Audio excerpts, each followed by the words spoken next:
আল্লাহ রাব্বুল আলামিন কোরআন শরীফের ভিতরে বলেছেন, লাশ-শামসু ইয়ামবাগি লাহা আন তুদরিকাল কামারা ওয়ালাল লাইলু সাবিকুন নাহার ওয়া কুল্লুন ফি ফালাকি ইয়াসবাহুন।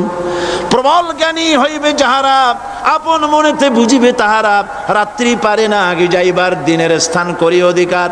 চন্দ্র বাদে না সূর্যের গায়েতে, সূর্য পারে না চন্দ্রকে ধরিতে, যার যে স্থান বহাল রাখিয়া ভ্রমণ করিছে খোদাকে ডরিয়া। একটি নির্ধারিত সময় সীমা পর্যন্ত আপন আপন কক্ষপথে সব দৌড়াদৌড়ি করবে, কারো সাথে অ্যাক্সিডেন্ট হবে না কারো। ওয়াকুল্লুন ফি ফালাকি ইয়াসবাহুন, যা আছে মহাশূন্যে সব ঘুরতেছে। কে বলে? বলেন সবাই, কে বলছে? কোন সূরা? সূরা ইয়াসিন। আবার শুনুন, আল্লাহ পাক ফয়সালা দিচ্ছেন ঘোরে কেডা?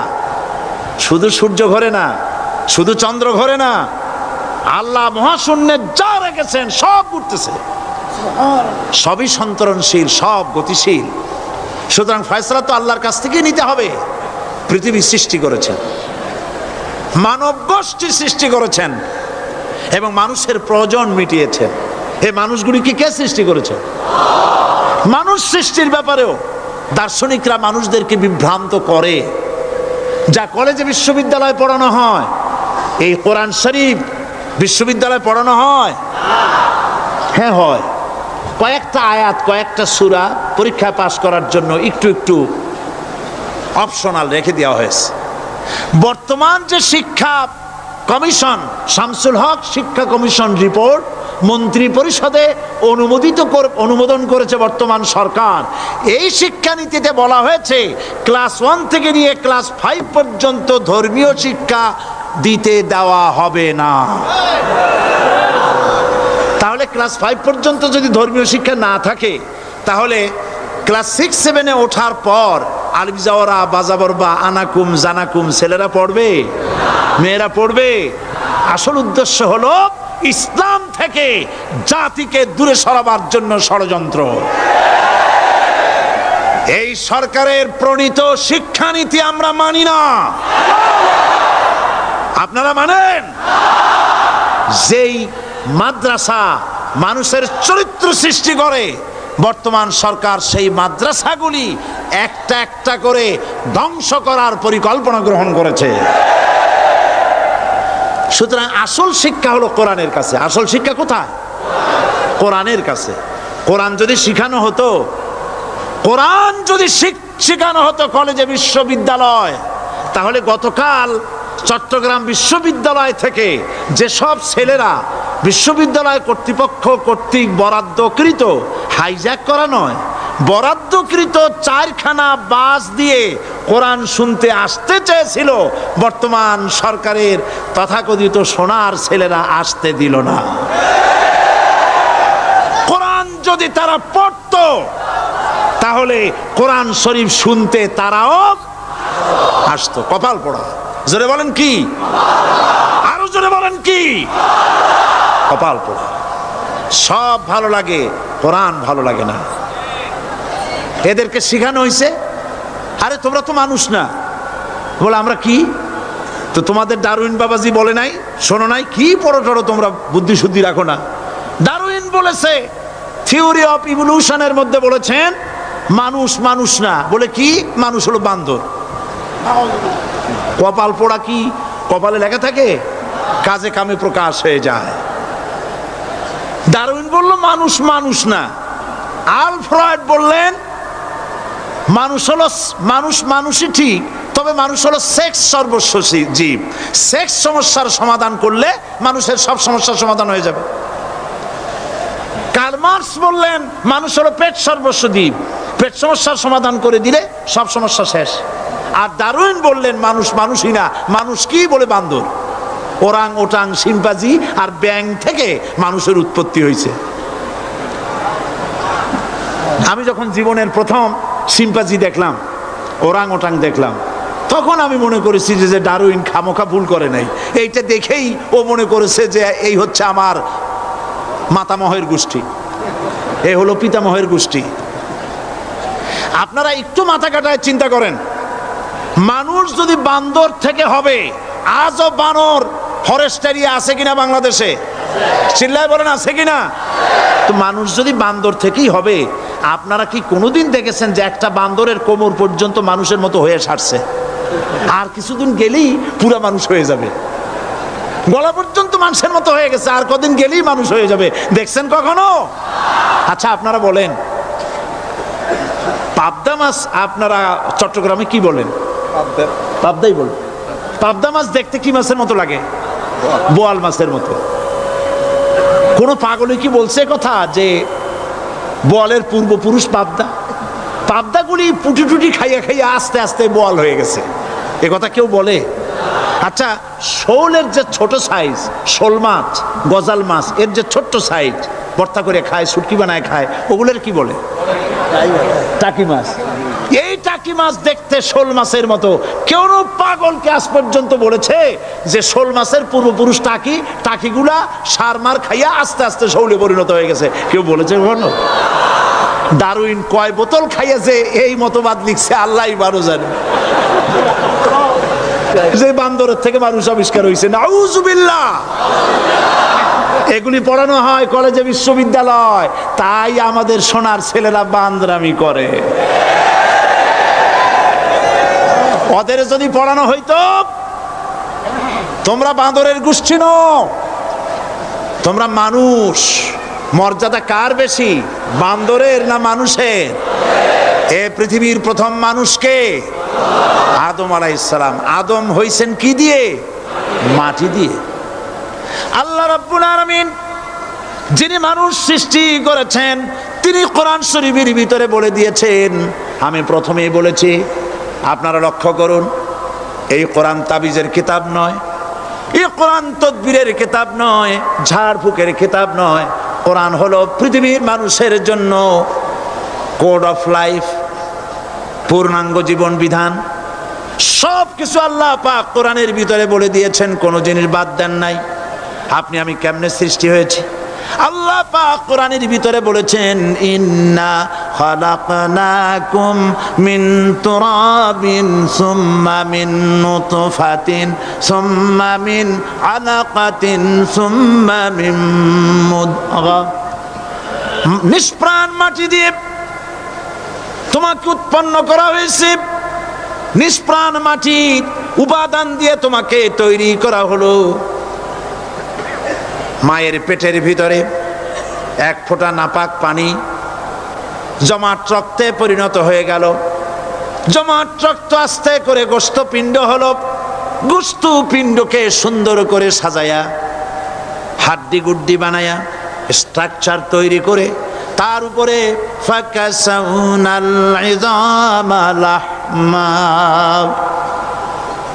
চামড়া দিয়ে গোস্ত দিয়া সাজায়া সুন্দর করে বানালাম। আল্লাহর পরিচয় শুনুন, আল্লাহ আমার কেমন আল্লাহ।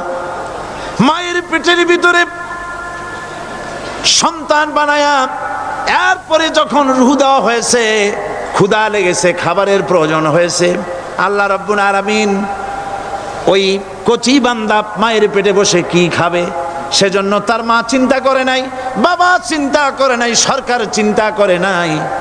আল্লাহ রাব্বুল আলামিন মায়ের মাসিক অসুখকে বন্ধ করে দিয়ে সন্তানের নাভির সাথে আর মায়ের নাভির সাথে তার লাগায়া, পাইপ লাগায়া মায়ের মাসিক অসুখের রক্তগুলি দিয়ে সন্তানকে বড় বানালেন। মুখ দিয়া এই রক্ত পান করালেন না, মুখটাকে পবিত্র রেখে দিলেন যাতে করে পৃথিবীতে আসার পর ওই মুখ দিয়া আল্লাহ রাব্বুল আলামিনের জিকির করতে পারো। সন্তান মায়ের ভিতরে পেটের ভিতরে বড় হলো, আল্লাহ রাব্বুল আলামিন বলেন মাস দিন যখন পুরা হয়ে গেল, সুম্মা নুখরিজুকুম তিফলা, বাচ্চার আকারে পৃথিবীতে নিয়ে আসলাম। এখন খাবা কি? পৃথিবীতে যখন বাচ্চা এলো তখন তার পেটের সাথে যে সংযোগ ছিল মায়ের নাভির সাথে আর সন্তানের নাভির সাথে, সেই সংযোগ তার আর কি থাকলো? কি করা হলো? কেটে দেওয়া হলো। লক্ষ্য করুন, জন্য একটি মাত্র পাইপ আল্লাহ লাগাইছিলেন। পৃথিবীতে সন্তান আসার সঙ্গে সঙ্গে পাইপটা কেটে দেওয়া হলো।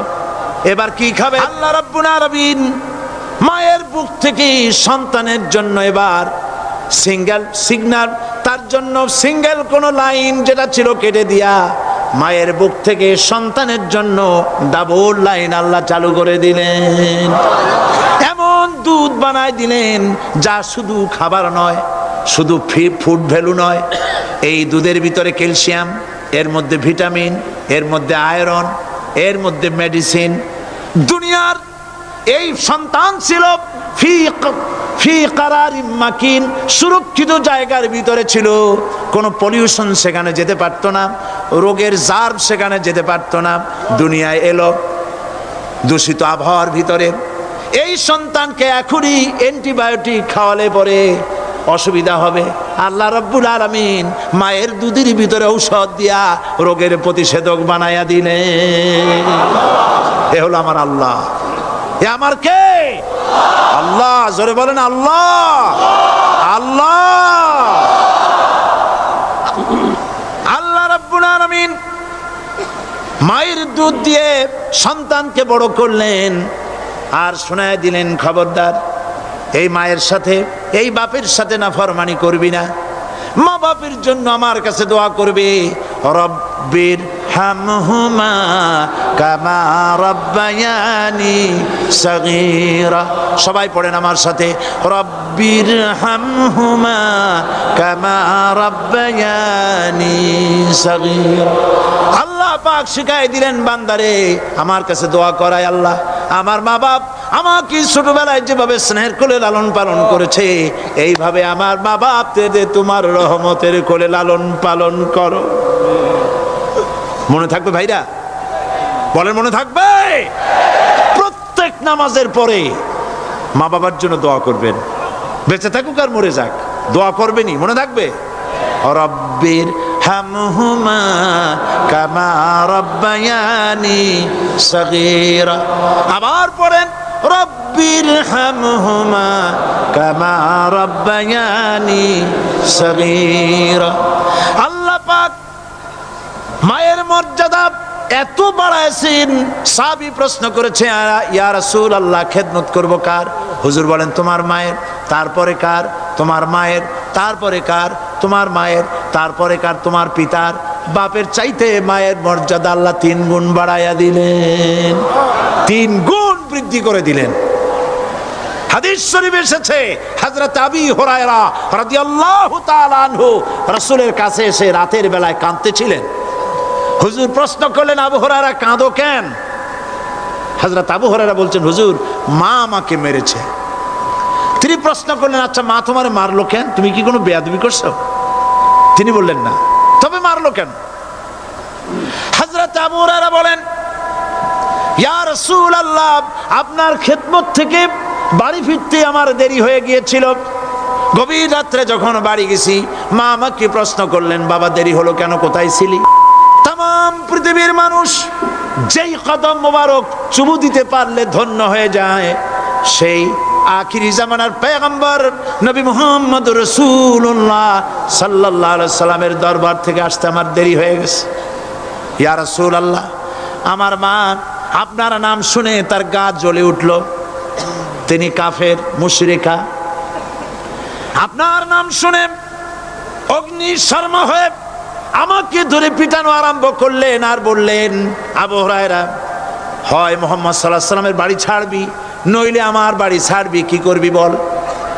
মার খেতে খেতে আমি বললাম, মা তোমার গায়ে যত শক্তি আছে আমারে মারো, তোমার বাড়ি শুদ্ধ, তাম দুনিয়াটা ছেড়ে দিতে পারি, মুহাম্মদ রাসূলুল্লাহর কদম মোবারক ছেড়ে দিতে পারি না। হুজুর আমার মা গলা ধাক্কা মেরে আমাকে বের করে দিয়েছেন।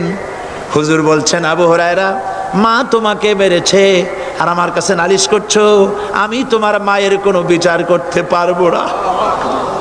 সুবহানাল্লাহ। এত বড় পাওয়ারফুল নবী, শানওয়ালা, ইজ্জতওয়ালি, বরকতওয়ালি, এত বড় নবী বলছেন মা মেরেছে, আমার করার কিচ্ছু নাই। সুবহানাল্লাহ। তোমার মা মুশরিকা হোক আর যাই হোক তোমার মা। সুবহানাল্লাহ বলেন। আমার বন্ধুগণ, হযরত আবু হুরায়রা বলেন, ইয়া রাসূলুল্লাহ, মায়ের বিরুদ্ধে কোনো অভিযোগ নিয়ে আমি আপনার কাছে আসি নাই। হুজুর বললেন, কেন আসছো বলো খুলে। আবু হুরায়রা বলেন, হুজুর আমি জানি আপনি আল্লাহর দরবারে যদি কোনো ব্যাপারে হাত তোলেন আল্লাহ মঞ্জুর করে ফেলেন। আপনি দয়া করে আমার মার জন্য দোয়া করেন, আল্লাহ যেন হেদায়েত দিয়ে দেন। আমার নবীজি দুখানে হাত উত্তোলন করলেন, বললেন, আল্লাহুম্মা ইহদি উম্মা আবি হুরায়রা, আয় আল্লাহ আমি দোয়া করতেছি আবু হুরায়রার মাকে হেদায়েত নসিব করো। হুজুর হাত তুলে মোনাজাত করছেন, আবু হুরায়রা দৌড় দিলেন বাড়ির দিকে। কয়েকজন সাহাবী হযরত আবু হুরায়রার জামা টেনে ধরেছে, এই ভদ্রলোক দৌড়ায় কেন? এত শান্ত মানুষ, কখনো গরম হয়ে কারো সঙ্গে কথা বলে না, এই মানুষটা দৌড়ায় কেন? কোনো বিপদ হইল নাকি? জামা টেনে ধরে বলে, আবু হুরায়রা দৌড়াও কেন? হযরত আবু হুরায়রা বলেন, জামা ছেড়ে দাও, কোনো বিপদ আমার হয় নাই, আমি দৌড়াইয়া বাড়ি যাই দেখতে চাই। আমি দৌড়াইয়া আগে বাড়ি যেতে পারলাম না, আমার নবীর দোয়া আগে আমার বাড়ি চলে গেছে, আমি এটা দেখতে চাই। হযরত আবু হুরায়রা দৌড়াতে দৌড়াতে বাড়ি চলে গেছেন। দরজায় নক করলেন, ভেতর থেকে আওয়াজ এলো, কে? তিনি বললেন, আমি আবু হুরায়রা, মা দরজা খুলে দাও, আমি তোমার সন্তান। মা বললেন, বাবা অপেক্ষা করো, দরজা খুলতেছে। হযরত আবু হুরায়রা বলেন, মায়ের গলার আওয়াজের ভেতরে কুফরি কর্কশতা পেলাম না, মায়ের গলার আওয়াজের ভেতরে তাওহীদের নরমিয়াত পেলাম। আমার কাছে মনে হলো আমি আবু হুরায়রা বাড়ি আসার আগে নবীজির দোয়া আল্লাহর আরশে পৌঁছে গেছে। আবু হুরায়রা বলছেন, মা আমার কিছুক্ষণ পরে ঘরের থেকে বেরিয়ে এসেছেন, আমি দেখলাম মায়ের শরীর ভিজা, মাথার চুল দিয়া পানি টপকাচ্ছে। মা আমার বললেন, বাবারে তোমাকে মারার পর আমি নিদারুণ অনুশোচনায় পড়েছিলাম, মনে মনে ভাবলাম, আহারে আমার সন্তান আমি কেন মারলাম? সে তো কোনো খারাপ কাজ করে নাই, কোনো খারাপ জায়গায় যায় নাই, এত ভালো মানুষ যার সম্পর্কে লোকেরা খামোখাই মিথ্যা কথা বলে, এই ভালো মানুষটার কাছে গেছে, সেজন্য আমি মারলাম কেন? বাবা গো, আমি আমার ভুল বুঝতে পেরেছি, জীবনের ভুলও ধরা পড়েছে, আমাকে জলদি করে নিয়ে চলো বিশ্ব নবীর দরবারে। হযরত আবু হুরায়রার মা রাসূলুল্লাহর খেদমতে এসে ঘোষণা করলেন, আশহাদু আল্লা ইলাহা ইল্লাল্লাহু ওয়াহদাহু লা শারীকা লাহু ওয়া আশহাদু আন্না মুহাম্মাদান আবদুহু ওয়া রাসূলুহু। আমার ভাইয়েরা, আল্লাহ রাব্বুল আলামিন মানুষ সৃষ্টি করে পৃথিবীতে পাঠায় দিলেন, খাবারের ইন্তজাম করলেন, এগুলি সব আল্লাহর পরিচয়। আল্লাহরে চেনার জন্য বড় বড় কিতাব ঘাটা লাগে না, কিসমতে যদি থাকে দুই একটা দৃষ্টান্ত যথেষ্ট হয়ে যায়। সুবহানাল্লাহ, সুবহানাল্লাহ, দুই একটা দৃষ্টান্ত যথেষ্ট। আল্লাহ পাক সমস্ত সৃষ্টি জগৎকে তৈরি করলেন, সৃষ্টি করলেন, আর তাদের খাদ্যের ব্যবস্থা করলেন। কে করেছেন খাদ্যের ব্যবস্থা? খাদ্য দেন আল্লাহ। কিন্তু অহংকারী যারা, তারা বলে দেশের বাম্পার ফলনের জন্য সমস্ত কৃতিত্ব সরকারের। বলেন আস্তাগফিরুল্লাহ, বলেন নাউজুবিল্লাহ। এদের একজন বলছিল, 3 বছর কিছু দিবার পারুম না, লোকেরা কয় আমরা না খাইয়ে থাকুম, আল্লাহ কয় আমিও দেহুম, কদ্দুর পারো না খাইয়ে থাকতে। ফসল কে দেন? জোরে বলেন, কে দেন? বাম্পার ফসলের ফলনের দাবি সরকার করতে পারে না, এটা কুফরি, এটা শিরক। জমিনের ফসল কে দেন? আকাশের বৃষ্টি কার? পানি কার? সার কার?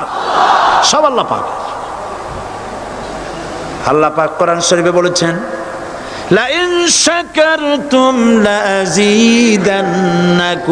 ওয়া লাইন কাফারতুম ইন্না আযাবী লাশাদীদ। আমার নিয়ামতের শুকর যদি আদায় করো বাড়ায় দেব, আর যদি কৃতজ্ঞ হও শুকরিয়া আদায় না করো মস্ত বড় শাস্তি দেব। ফসল দেই আমি আর শুকরিয়া আদায় করো তোমার বাজানে, ঠিক কিনা? শুকরিয়া আদায় করে কার? বাজানে। একটা লোকের, একটি মানুষের যেই প্রশংসা এই সরকার করলো, বিগত 4.5 বছর ধরে একটা মানুষের যত জিকির করলো, প্রশংসা করলো, ছবি টানাইলো, যদি এতটা জিকির এতটা স্মরণ আল্লাহ রাব্বুল আলামিনের করত, ওদের জন্য আল্লাহর জান্নাতের দরজা খোলা হয়ে যেত। প্রশংসা করবে কার? চিল্লায় বলুন, আল্লাহ পাকের প্রশংসা করো। খেতে দেওয়ার মালিক তিনি।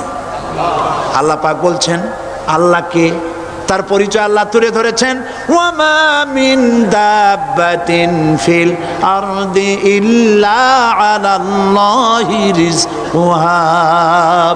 এই পৃথিবীর ভিতরে এমন কোন বিচরণশীল জীব নাই যার রিস্কের দায়িত্ব আমি আল্লাহ গ্রহণ করি নাই। সুবহানাল্লাহ বলবেন না? রিস্কের দায়িত্ব কার হাতে? আচ্ছা দেখুন তো, পৃথিবীর সমস্ত সরকারের কাছে বিভিন্ন মন্ত্রণালয় আছে না? খাদ্য মন্ত্রণালয় বলে কোনো মন্ত্রণালয় আছে কিনা? আছে। খালি কয় খামু আর খামু। খাদ্য মন্ত্রণালয় আছে, থাকার পরেও মানুষ না খাইয়া মরে, ঠিক কিনা? এবার একটু তাকান তো, জ্ঞানের চক্ষু দিয়া তাকান। ফরেস্ট এরিয়া, বাঘ আছে কিনা? নাই। সিংহ আছে কিনা? গন্ডার আছে কিনা? হাতি আছে কিনা? বিশাল বিশাল প্রাণী আছে কিনা?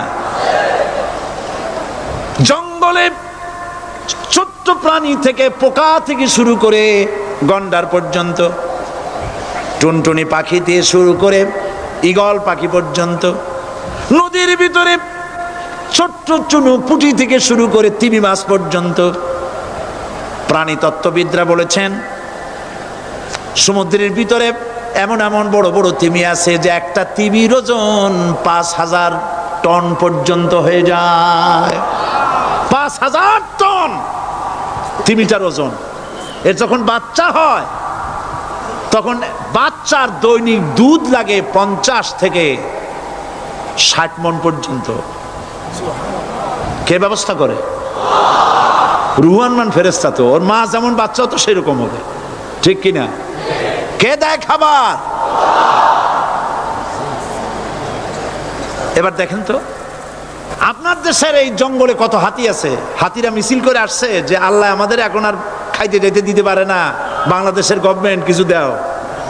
আসছে না, খাইয়া ক্ষুধার জ্বালায় হাতি মরেছে, বাঘ মরেছে, সিংহ মরেছে। এর কোনো দৃষ্টান্ত আছে? ক্ষুধার জ্বালায় আকাশের উড়ন্ত পাখিরা ছটফট করে মারা গেছে, দৃষ্টান্ত আছে? নদীর মাছেরা ক্ষুধার জ্বালায় ভেসে উঠেছে, না খাইয়া মরে গেছে, দৃষ্টান্ত আছে? মহান আল্লাহ রাব্বুল আলামিন কোরআন শরীফের ভিতরে বলেছেন অনেক প্রাণী এমন আছে যারা তাদের খাদ্যকে সঞ্চয় করে না, খাদ্যকে জমা করে না, আহরণ করে না। সকালবেলায় একটা খাবার খেলো, দুপুরে কি খাবে তার জানা নাই। শকুন পৃথিবীর মাটি থেকে 3 মাইল উপরে ওড়ে, তার চোখকে আল্লাহ পাক এত তীক্ষ্ণ বানিয়ে দিয়েছেন। এই চট্টগ্রামের কোথায় মরা গরু আছে 3 মাইল উপর দিয়ে দেখতে পায়? সুবহানাল্লাহ করতে ইচ্ছে করে না। এই প্রাণীগুলি খাবারগুলি কোনো গভর্নমেন্ট জোগাড় করে রাখে নাই। আল্লাহ পাক বলেন সবার খাবার আমি দেই। সকালবেলায় সমস্ত প্রাণীগুলি, মহাশূন্যে পাখি, পানির ভিতরে মৎস্যরাজি, জঙ্গলের ভিতরে হিংস্র প্রাণী, পোকামাকড় থেকে শুরু করে সবগুলো খালি পেটে সব বেরিয়ে যায়, কারো কোনো খাবারের মজুদ নাই। সন্ধ্যা হতে না হতে সমস্ত প্রাণীগুলির পেট ভরাইয়া আমি আবার যার যার ঘরে বেরায় দেই। ওয়ামা মিন দাব্বাতিন ফিল আরদি ইল্লা আলাল্লাহি রিজকুহা। সমস্ত প্রাণীর রিজকের দায়িত্ব আমি আল্লাহর হাতে। কে দেয় রিজেক? জোরে বলুন, কে দেন? আল্লাহ পাক। কি খাবেন সব আল্লাহ জোগাড় করে দিয়েছেন। তরি তরকারি জোগাড় করেছেন, মাছ জোগাড় করেছেন, চাউল দিয়েছেন, খাবার দিয়েছেন, গোশত দিয়েছেন, সব দিয়ে দিয়েছেন। আল্লাহ রাব্বুল আলামিন সমস্ত জিনিস দিয়ে মানুষকে আল্লাহ পাক তার জন্য আল্লাহ সব করেছেন। খালাকা লাকুম মা ফিল আরদি জামিআ। এই পৃথিবীতে যা তৈরি করেছে সব তোমার জন্য। এ হচ্ছে আমার আল্লাহ। এ হচ্ছে আমার কে? আল্লাহ।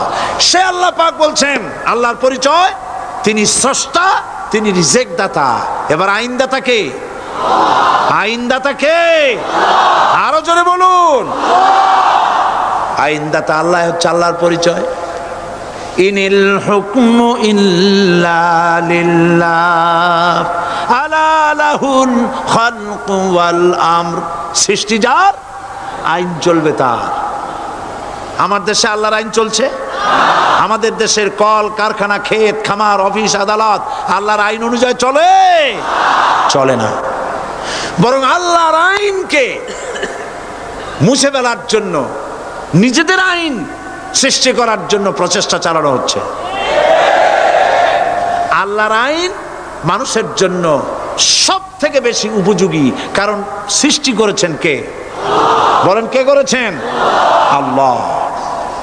প্রত্যেকটি মেশিন আপনি যা কিনবেন, রেডিও হোক, টিভি হোক, যে কোনো যন্ত্র হোক, গাড়ি হোক, তার সাথে একটা লিটারেচার, একটা বই তার সঙ্গে দিয়ে দেওয়া হয়। ওই বইয়ের মধ্যে লেখা থাকে এটা কিভাবে চালানো হবে, অপারেট করা হবে, তার সিস্টেম লেখা থাকে। আপনার ইচ্ছা মতো চালাইলে হবে না। এই মানব গোষ্ঠীকে সৃষ্টি করেছেন। এখন আপনি যদি আপনার আইন মতো চালান, তা কি চলবে? চলবে না। আপনি আপনার আইন মতো চালাচ্ছেন, ভালোভাবে চলতেছে? চলতেছে না। স্বরাষ্ট্রমন্ত্রী বলতেছেন সন্ত্রাসীদেরকে মাটির তলা থেকে খুঁজে বের করা হবে, কিন্তু নাকের উপর দিয়া ব্রিফকেস চুরি হয়ে যায়, উনি তা ধরতে পারেন না। এই হলো আইন। অনাবরত খুন হচ্ছে, অনাবরত সন্ত্রাসী তৎপরতা চলছে। আর ওনারা বলছেন আগের থেকে এগুলি চলে আসছে, একজনের খুনের বিচার না হইলে এরকম খুন তো হইতেই থাকবে।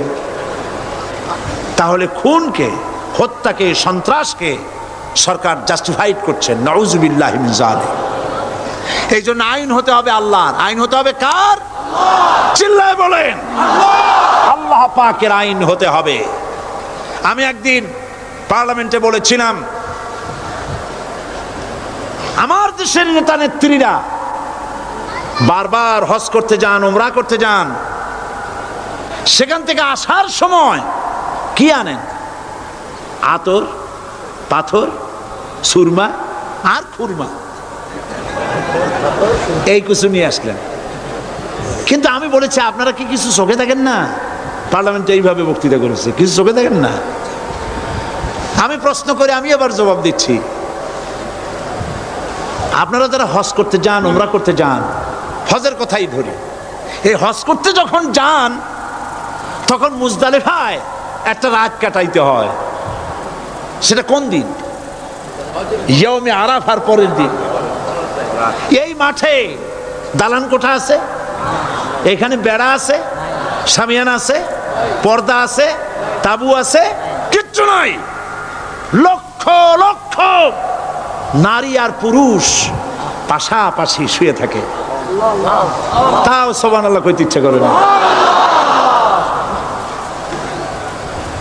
সারা রাত জনে জনে পুলিশ পাহারাদার নাই। কিরকম মেয়ে এলো, চাঁদের সৌন্দর্য হার মানায় দিতে পারে এরকম সুন্দরী, এরকম সুন্দরী নারী, সুদর্শন পুরুষ পাশাপাশি রাস্তার ধারে মরুভূমির ভিতরে সারা রাত কাটাচ্ছে। ইয়াউমে আরাফার পরের রাতটা একটা রাত পুরা। এভাবে চলতেছে বছরের পর বছর, শতাব্দীর পর শতাব্দী, সহস্রাব্দীর পরে সহস্রাব্দী। আমি প্রশ্ন করি, পৃথিবীর ইতিহাসে কেউ কি এমন কথা বলতে পেরেছে, লিখতে পেরেছে যে মুজদালিফার রাতে সেখান থেকে 10টা নারী হাইজ্যাক হয়েছে, 5টা নারী লাঞ্ছিত হয়েছে, বলতে পারবে? গভীর রাত্রে পুরুষ সঙ্গী ছাড়া সুন্দরী রমণী, যুবতী রমণী একাকিনী নিজের ঘর ছেড়ে আল্লাহর ঘরে তাওয়াফ করতে আসে। তাওয়াফ সেরে তাহাজ্জুদের নামাজ পড়ে আল্লাহর কাছে মোনাজাত করে একা একা হাজার হাজার লাখো পুরুষের ভিতর থেকে আপন ঘরে ফিরে যায়। কারো বাবার হিম্মত নাই একবার তাকায় সে তো রূপ উপভোগ করার জন্য আবার তাকায়, অথবা তার আঁচল ধরে টান মারে। আছে ইতিহাস? কথা কন না কেন? সুন্দরী একটা মাইয়া মক্কা থেকে মদিনা থেকে পাওয়া যায় না, 15 দিন হয়ে গেছে। হয়েছে কখনো? এবার জবাব দেন, কেন হয় না? কেন হয় না? আমার দেশের মেয়েরা রাস্তা দিয়ে হাঁটতে পারে না। হাই স্কুল মেয়েদের, হাই স্কুল মেয়েদের কলেজ যখন ছুটি হয়, তথাকথিত সোনার ছেলেরা গেটের সামনে এতিমের মতো কাড়ায় থাকে। অনবরত হাইজ্যাক হচ্ছে, ধর্ষণের সেঞ্চুরি হচ্ছে। আর ওখানে হয় না কেন? ওখানে হয় না এই কারণে এই কোরআনের আইন আল্লাহ রাব্বুল আলামিন যে আইন দিয়েছেন, ওখানে আইন বলবৎ আছে। আছে নাকি? আছে কিনা? কোন পুরুষ কোন নারীকে ধর্ষণ করেছে যদি প্রমাণিত হয়, সে যদি ফাহাদের ছেলে হয় আর ফাহাদের মেয়েও হয়, কোরআনের শাস্তি হলো পাথর মেরে উড়াইয়া দাও। তাকে জানিয়ে দেওয়া হবে রেডিও টিভির মাধ্যমে, জেনাকারের ব্যভিচারীর শাস্তি হবে। চতুর্দিকে হাজারো লোকেরা দাঁড়াবে, হাতে পাথর নিয়ে পাথর মেরে তাকে তার গোশত হাড্ডি বাতাসের সাথে উড়ায় দেবে। একজন মানুষ আর একজন মানুষকে খুন করলো, এই আসামি ধরা পড়ে গেল, কোরআনের শাস্তি হলো যখন ধরা পড়বে প্রমাণিত হবে যেমন ভাবে হত্যা করেছে ওরেও হত্যা করো। এই দৃশ্য, এই আইন যদি বাংলাদেশে যদি এই আইন চালু হয়ে যেত, খুনের আসামি ধরা পড়েছে জেনার আসামি, প্রকাশ্য ময়দানে এলো, সাক্ষী প্রমাণে কোর্টে প্রমাণিত হলো সত্যি সে খুনি। এই বিশাল আউটার স্টেডিয়ামের মাঝখানে খুনি কি দাঁড় করাও, চতুর্দিকে হাজারো লাখো মানুষ থাকুক, রেডিও টিভির ক্যামেরা কার্যকর হবে, পত্র পত্রিকার সাংবাদিকরা আসবে, তরবারির এক আঘাতে খুনির কল্লাটা উড়ায় দাও, দেহটা নিঃসাড় হয়ে জমিনে পড়ে যাবে। এই দৃশ্য যারা দেখবে স্বচক্ষে, রেডিওতে, পত্র পত্রিকায়, আর 1 বছরের ভেতরে খুন করার হিম্মত কারো কলিজায় উঠবে? জেনাকারের পাথর মেরে উড়িয়ে দেওয়ার শাস্তি যদি চোখে কেউ দেখে, জেনা করার পুলক আর জাগবে? এটা নাম আল্লাহর আইন। এই আইন কার? এই আইন কার? এই আইন যতদিন পর্যন্ত বাংলার মানুষের, মুসলমানদের উপরে কার্যকরী না হচ্ছে, এই দেশে কার্যকরী না হবে, ততদিন পর্যন্ত হত্যা, ধর্ষণ, খুন বন্ধ হবে না। বন্ধ হবে? সুতরাং এই আইন হচ্ছে কার? আরো জোরে বলেন, আল্লাহ রাব্বুল আলামিন। মহান আল্লাহ রাব্বুল আলামিনের এই আইন অনুযায়ী যদি দেশ চলে, মানুষ শান্তি পাবে, চুরি বন্ধ হবে, ডাকাতি বন্ধ হবে, জেনা বন্ধ হবে, হত্যা ধর্ষণ বন্ধ হয়ে যাবে। নবীজি এমন একটি আইন চালু করে দিয়ে, কোরআনের বিধান চালু করে দিয়ে এমন একটা সমাজ চালু করেছিলেন, যেই সমাজ সম্পর্কে হুজুর নিজে বলেছেন, খায়রুল কুরুনে কারনি, সর্বশ্রেষ্ঠ যুগ হলো কার যুগ? আমার যুগ। সুবহানাল্লাহ বলেন। রাসূলের যুগ হলো সর্বশ্রেষ্ঠ যুগ। সেই কোরআন, সেই হাদিস আজও আছে না নাই? বলেন জোরে, আজও আছে না নাই? সেই কোরআন এবং সুন্নাহ দিয়ে দেশ শাসন হোক, এটা কি আমরা চাই? কারা কারা চাই দু হাত উঁচু করে দেখা।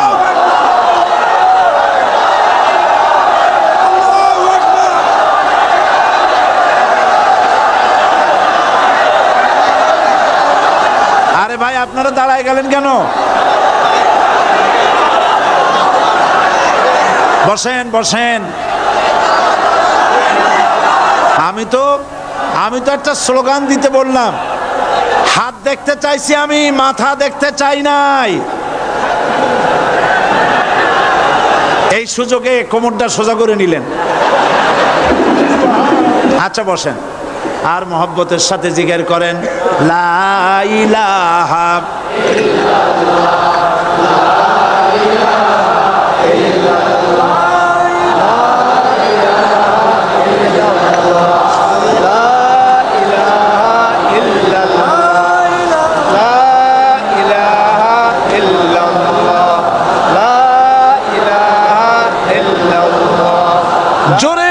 সবাই জিকির করেন লা ইলাহা ইল্লাল্লাহ লা ইলাহা লা ইলাহা লা ইলাহা ইল্লাল্লাহু মুহাম্মাদুর রাসূলুল্লাহ। বসুন, আমরা মুনাজাত করব। আল্লাহ রাব্বুল আলামিন আয়াতুল কুরসির ভিতরে আল্লাহর সার্বভৌমত্বের কথা বলেছেন। আল্লাহু লা ইলাহা ইল্লা হুয়াল হাইয়ুল কাইয়্যুম। পড়েন আমার সাথে সবাই, আল্লাহু লা ইলাহা ইল্লা হুয়াল হাইয়ুল কাইয়্যুম। আল্লাহ হচ্ছেন যিনি ছাড়া কোনো ইলাহ নাই, তিনি শাশ্বত চিরঞ্জীব। সুবহানাল্লাহি ওয়া বিহামদিহি। আগামীকাল এর বাকি অংশ আমি আপনাদের সামনে আলোচনা করব ইনশাআল্লাহ। জোরে বলেন ইনশাআল্লাহ। দাঁড়ানো ভাইরা বসেন। আপনাদের পাশে যারা দাঁড়িয়েছেন অনুরোধ করে বসায় দেন। বলেন যে আর 5টা মিনিট বসেন, আল্লাহর রাস্তায় হাঁটেন না। হ্যাঁ বলেন বলেন, আপনারা যে আল্লাহর রাস্তায় হাঁটেন না, বসেন, সবাই বসেন। এত বড় মাহফিলের মুনাজাত, সুবহানাল্লাহ বলেন। চট্টগ্রামের ইতিহাসের শ্রেষ্ঠ মাহফিল, চিল্লায় বলেন সুবহানাল্লাহ। গোটা বিশ্বের কোরআনের শ্রেষ্ঠ মাহফিল, বলেন সুবহানাল্লাহ। যারা বলেন আলহামদুলিল্লাহ। আগামীকাল এ মাহফিলের আখেরি মুনাজাত হবে ইনশাআল্লাহ। বলেন ইনশাআল্লাহ। আমি আন্তরিকভাবে দুঃখিত, প্রতি বছর আমার মা বোনদের জন্য, চট্টগ্রামবাসী আমার মা বোনদের জন্য আলাদাভাবে তাদের প্রশ্নের উত্তর দেই এবং তাদের সামনে কোরআন হাদিসের কথা আলাদাভাবে বলি। এবছর দিন কম হয়ে গেল বলে মহিলারা, মা বোনেরা বঞ্চিতা হয়ে গেলেন। শিশু কিশোরদের জন্য আলাদাভাবে সমাবেশ করা হয়, তাও বঞ্চিত হয়ে গেল। এই বিশাল তাফসীরুল কোরআন মাহফিলের বরকত থেকে চিটাগংবাসীকে যারা বঞ্চিত করলো, আল্লাহ তাদের হেদায়েত নসিব করে দিন। যদি হৃদয় থাকে, যদি হৃদয় বলে কিছু থাকে, বিবেক বলে যদি কিছু থাকে, আর শরীর যদি মুসলমানের পিওর রক্ত থাকে, তাহলে বাড়ি বসে অনুশোচনা করা উচিত, চোখের পানি ফেলানো উচিত ওই সব লোকের যারা এই বরকতপূর্ণ মাহফিলকে বাধা দিয়েছে। আর যাদের কলজার মধ্যে আল্লাহ মোহর মেরে দিয়েছে, এগুলোর তো হেদায়েত হবে না। যাদেরকে আল্লাহ পাক তৈরি করেছেন জাহান্নামের জন্য, ওদের কাছে মাহফিল অসহ্য, সহ্যই হবে না। নাউজুবিল্লাহ বলেন। চট্টগ্রামবাসীর জন্য তাফসীরুল কোরআন মাহফিল নিয়ামত। এই নিয়ামত কিয়ামত পর্যন্ত আল্লাহ টিকায় রাখুন, বলি আমিন। আগামীকালের আখেরি মোনাজাতে সমস্ত মুসলমান চতুর্দিক থেকে আল্লাহ পাকের নারা লাগাতে লাগাতে আসবেন। আল্লাহু আকবার, নারায়ে তাকবীর, আল্লাহু আকবার, আল্লাহ। গোটা চট্টগ্রাম, গোটা চিটাগাং শহর আগামীকাল কোরআনের মিছিলের শহর হবে ইনশাআল্লাহ।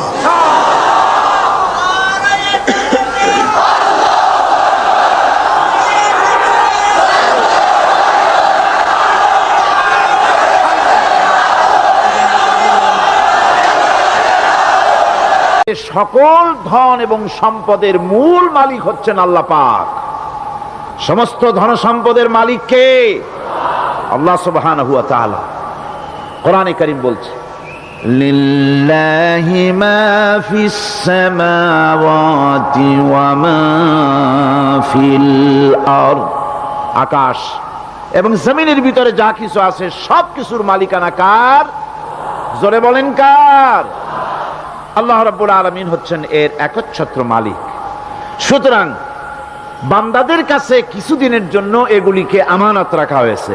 আমাদের ঘর আছে, বাড়ি আছে, ব্যবসা আছে, বাণিজ্য আছে, জায়গা আছে, জমিন আছে, গরু আছে, বাছুর আছে, এই সবগুলি কিছুদিনের জন্য আমাদের কাছে কি রাখা হয়েছে? আমানত। আমানতের মাল আপনি আপনার ইচ্ছা মতো খরচ করতে পারবেন না। আমানতের মাল কি ইচ্ছা মতো খরচ করা যায়? যায় না। আমানতের মালকে খরচ করতে হলে মূল মালিকের ইচ্ছা অনুযায়ী খরচ করতে হবে। মূল মালিককে আল্লাহ রাব্বুল আলামিন বলছেন, ইন্নাল্লাহা ইশতারা মিনাল মুমিনিনা আনফুসাহুম ওয়া আমওয়ালাহুম বিআন্না লাহুমুল জান্নাহ। আমি আমার মুমিনের জান এবং মালকে খরিদ করে নিয়েছি, বিনিময় জান্নাত দিয়ে দিয়েছি। তোমার কাছে যে জান আছে, মাল আছে, এটা তোমার নয়, এটা আমার আমানত তোমার কাছে। সুতরাং এই আমানত খরচ করতে হবে মূল মালিকের ইচ্ছা অনুযায়ী। সমাজের এক শ্রেণীর লোক প্রচুর বিত্তের মালিক হবে, সমাজের এক শ্রেণীর লোক প্রচুর বিত্ত এবং সম্পদের মালিক হয়ে ভোগ বিলাসের আনন্দের স্রোতে ভেসে যেতে থাকবে, নিজেকে ভাসিয়ে দেবে। আর এক শ্রেণীর লোক অনাহারে অর্ধাহারে কষ্ট করবে। এ বিধান ইসলামের নয়। কেউ থাকবে 10 তলায় আর কেউ থাকবে গাছতলায়, কেউ খাবে পোলাও, কোরমা, বিরিয়ানি, আর কারো কিসমতে মরুচ পোড়াও হবে না। এ বিধান আল্লাহর নয়। ইসলামের বিধান হচ্ছে এই যে আল্লাহ যে সব সম্পদ মানুষকে দান করেছেন, এই সম্পদের ভিতরে বিত্তহীনদের অধিকার রাখা হয়েছে। বিত্তহীন যারা গরিব, যাদের কিছু নাই, তারা আপনার করুণার পাত্র নয়। কি বলেন? তারা কি ধনীদের করুণার পাত্র? কোরআনে কারিমে আল্লাহ বলেন, ওয়াল্লাযীনা ফী আমওয়ালিহিম হাক্কুল লিসসাইলি ওয়াল মাহরুম। ধনীদের সম্পদের ভেতরে গরিবদের, বিত্তহীনদের অধিকার রয়েছে। সে অধিকার আদায় করে দাও। দান করা এমনি দিয়ে দেওয়া এক জিনিস, গরিবদেরকে, বিত্তহীনদেরকে ইসলাম করুণার পাত্র বানায় নাই, বলেছে অধিকার। অধিকারটা বড় মজবুত কথা, এই কথার লোড আছে, ওয়েট আছে। আপনার আমার সম্পদের, অর্থাৎ যাদের বিত্ত আছে, বিত্ত সম্পদওয়ালা সম্পদশালী লোকেদের সম্পদের ভেতরে গরিবদের অধিকার রয়ে গেছে। সে অধিকার আদায় করতে হবে। ইসলাম সকল মানুষের দারিদ্র দূর করে বেঁচে থাকার মৌলিক অধিকার প্রতিষ্ঠিত করেছে। রাসূল করিম সাল্লাল্লাহু আলাইহি ওয়াসাল্লাম বলেছেন, লাইসা লি ইবনি আদম হাক্কুন সিওয়া হাযিহিল খিসাল, বাইতুন ইয়াসকুনুহু ওয়া সাওবুন ইউয়ারি আওরাতাহু ওয়া জালফাল খুবজি ওয়াল মা। আখরাজাহু তিরমিজি। তিরমিজি শরীফের হাদিসের ভেতরে এসেছে, রাসূল করিম সাল্লাল্লাহু আলাইহি ওয়াসাল্লাম বলেছেন, প্রত্যেকটি বনি আদমের তার বাস করার জন্য একটা গৃহ, এবং লজ্জা ঢাকার জন্য, শীত নিবারণের জন্য তার বস্ত্র, আর ক্ষুধা মিটাবার জন্য তার পানি আর রুটি ইত্যাদির ব্যবস্থা করতে হবে। চাই সে মুসলমান হোক আর হিন্দু হোক আর খ্রিস্টান হোক, বনি আদম, আদমের সন্তান যে মানুষ, যে তার এই অধিকার ইসলাম প্রতিষ্ঠিত করেছে। আজ বলা হচ্ছে খাদ্য বস্ত্র বাসস্থান সমাধান দেবে অমুকরা তমুকরা, এরকমের স্লোগান হয় না? ওরা দিতে পারবে না, ওরা দিতে পারে নাই। খাদ্য বস্ত্র শিক্ষা চিকিৎসা বাসস্থানের গ্যারান্টি দিয়েছে কোরআন, দিয়েছে আল্লাহ রসুল জনাবে মুহাম্মদ রাসূলুল্লাহ সাল্লাল্লাহু আলাইহি ওয়াসাল্লাম। ইসলাম অর্থনৈতিক নিরাপত্তার জন্য যে সব পন্থা অবলম্বন করেছে সেটা হচ্ছে যে সমাজের কর্মক্ষম সকল ব্যক্তি রুজির জন্য পরিশ্রম করবে, কেউ বসে থাকতে পারবে না। এটা হচ্ছে ইসলামের নিয়ম, কেউ বসে থাকতে পারবে না। কোরআনে কারীম বলছে ফাইযা কুদিয়াতিস সালাতু ফান্তাশিরু ফিল আরদ ওয়াবতাগু মিন ফাদলিল্লাহ। ফাইযা কুদিয়াতিস সালাত, যখন তোমার নামাজ সম্পূর্ণ হয়ে গেল, ফান্তাশিরু ফিল আরদ, ছড়িয়ে পড়ো আমার জমিনের উপরে, ওয়াবতাগু মিন ফাদলিল্লাহ, আর আমার অনুগ্রহ অনুসন্ধান করো। রুজি কামানো কোনো খারাপ জিনিস না। কেউ মনে করে সারাদিন বসে বসে আল্লাহর জিকির করব, কেউ দুনিয়াটারে ঝামেলা মনে করে জঙ্গলে চলে যেতে চায়। এটা নিয়ম না। আপনি বসে থাকতে পারবেন না, আপনাকে কাজ করতে হবে। রুজি কামাই করাটাকে কোরআনে কারিমে এতটা সম্মান দিয়েছে যেটাকে ফদলুল্লাহ বলা হয়েছে। ফদলুল্লাহ এটা আল্লাহর অনুগ্রহ, সুবহানাল্লাহ বলেন। এটাকে ফদলুল্লাহ বলা হয়েছে, এটা জিনাতুল্লাহ বলা হয়েছে। আপনি যে কাপড় চোপড় ব্যবহার করেন, এই কাপড় চোপড়ের ব্যাপারে আল্লাহ পাক প্রশংসা করেছেন, কাপড় চোপড় সুন্দর পরতে বলেছেন। তারপরে রুজি রোজগার হালাল করতে বলা হয়েছে, এবং রুজি কামাবার ব্যাপারে হালাল ভাবে রুজি কামাবার জন্য ইন্সপিরেশন দেওয়া হয়েছে কোরআন এবং হাদিসে। রাসূল করিম সাল্লাল্লাহু আলাইহি ওয়াসাল্লাম বলেছেন আল কাসিবু হাবিবুল্লাহ, সহস্তে যে উপার্জন করে সে আল্লাহর বন্ধু। যে ব্যক্তি ঠেলা গাড়ি চালায়, কুলি মজুর রিক্সা চালায়, নিন্দা নাই, তাকে নিন্দা করা যাবে না। রিক্সাওয়ালাও একটা গুরুত্বপূর্ণ দায়িত্ব পালন করছে। কুমার, কামার, তাঁতি, জেলে, ধোপা, নাপিত সবাই কাজ করছে। প্রত্যেক কাজের সম্মান ইসলাম দেয়, সুবহানাল্লাহ কোন। সমস্ত কাজের সম্মান আছে, শুধুমাত্র সম্মান নাই চুরির কাজের, ডাকাতির কাজের, সন্ত্রাসের কাজের, চাঁদাবাজির কাজের, মাস্তানির কাজের। এই সব কাজ নিন্দনীয় এবং এই সব কাজ নিতান্ত বাজে কাজ। এ কাজের কোনো সম্মান নাই। সম্মান হচ্ছে নিজের হাতে কামাই করে সারা দিনে এক মুঠো খাবারও যদি খান, আপনার খাবারের চাইতে হালাল খাবার কারো হতে পারে না। আল্লাহর বন্ধু সোজা কথা না। আল কাসিবু হাবিবুল্লাহ, সহস্ত উপার্জনের এত বরকত। সেজন্য অর্থনৈতিক নিরাপত্তার জন্য সমাজের প্রত্যেকটি কর্মক্ষম লোককে কাজ করতে হবে। কি করতে হবে? নামাজ পড়া হয়ে গেছে, এখন আর বসে থাকা চলবে না, নেমে পড়ুন কাজের জন্য, আল্লাহর অনুগ্রহ অনুসন্ধান করুন। এরপরে আল্লাহ পাক বলছেন আমার অনুগ্রহ রুজি কামাও, আর রুজি কামাবার সময় ওযকুরুল্লাহ যিকরান কাসীরা লাআল্লাকুম তুফলিহুন। আর জিকির করবা আমার বেশি, আমার জিকির করবা। বলা হচ্ছে রুজি অনুসন্ধান করো, আর বলা হচ্ছে আমার জিকির করো। তো জিকির আর রুজি সন্ধানের ভিতরে সামঞ্জস্য কি? সামঞ্জস্যটা হচ্ছে এই যে আপনি যখন উযকুরুল্লাহ কাসীরান, আপনাকে বেশি করে জিকির করতে হবে। জিকির মানে কি? স্মরণ করা। জিকির মানে কি? স্মরণ করা। আল্লাহকে স্মরণ করেন। রুজি যখন কামাতে যাবেন স্মরণ করবেন কারে? চিল্লায় কোন কারে? আপনি রুজি কামাবার জন্য চাকরি করতেছেন, অফিসে বসে যদি আল্লাহ রাব্বুল আলামিন আপনার স্মরণে থাকে, তাহলে ঘুষ খাওয়া আপনার জন্য সম্ভব হবে না। কথা ঠিক কিনা? আল্লাহ পাক বলছেন রুজি কামাবার জন্য তুমি যে পরিশ্রম করবে, ওই পরিশ্রমের সময় বেশি বেশি জিকির করো, আমারে স্মরণ রাখো। অফিসে বসে যখন তুমি কাজ করবে, আমি যদি স্মরণে থাকি, তাহলে তুমি ঘুষ খাইতে পারবে না।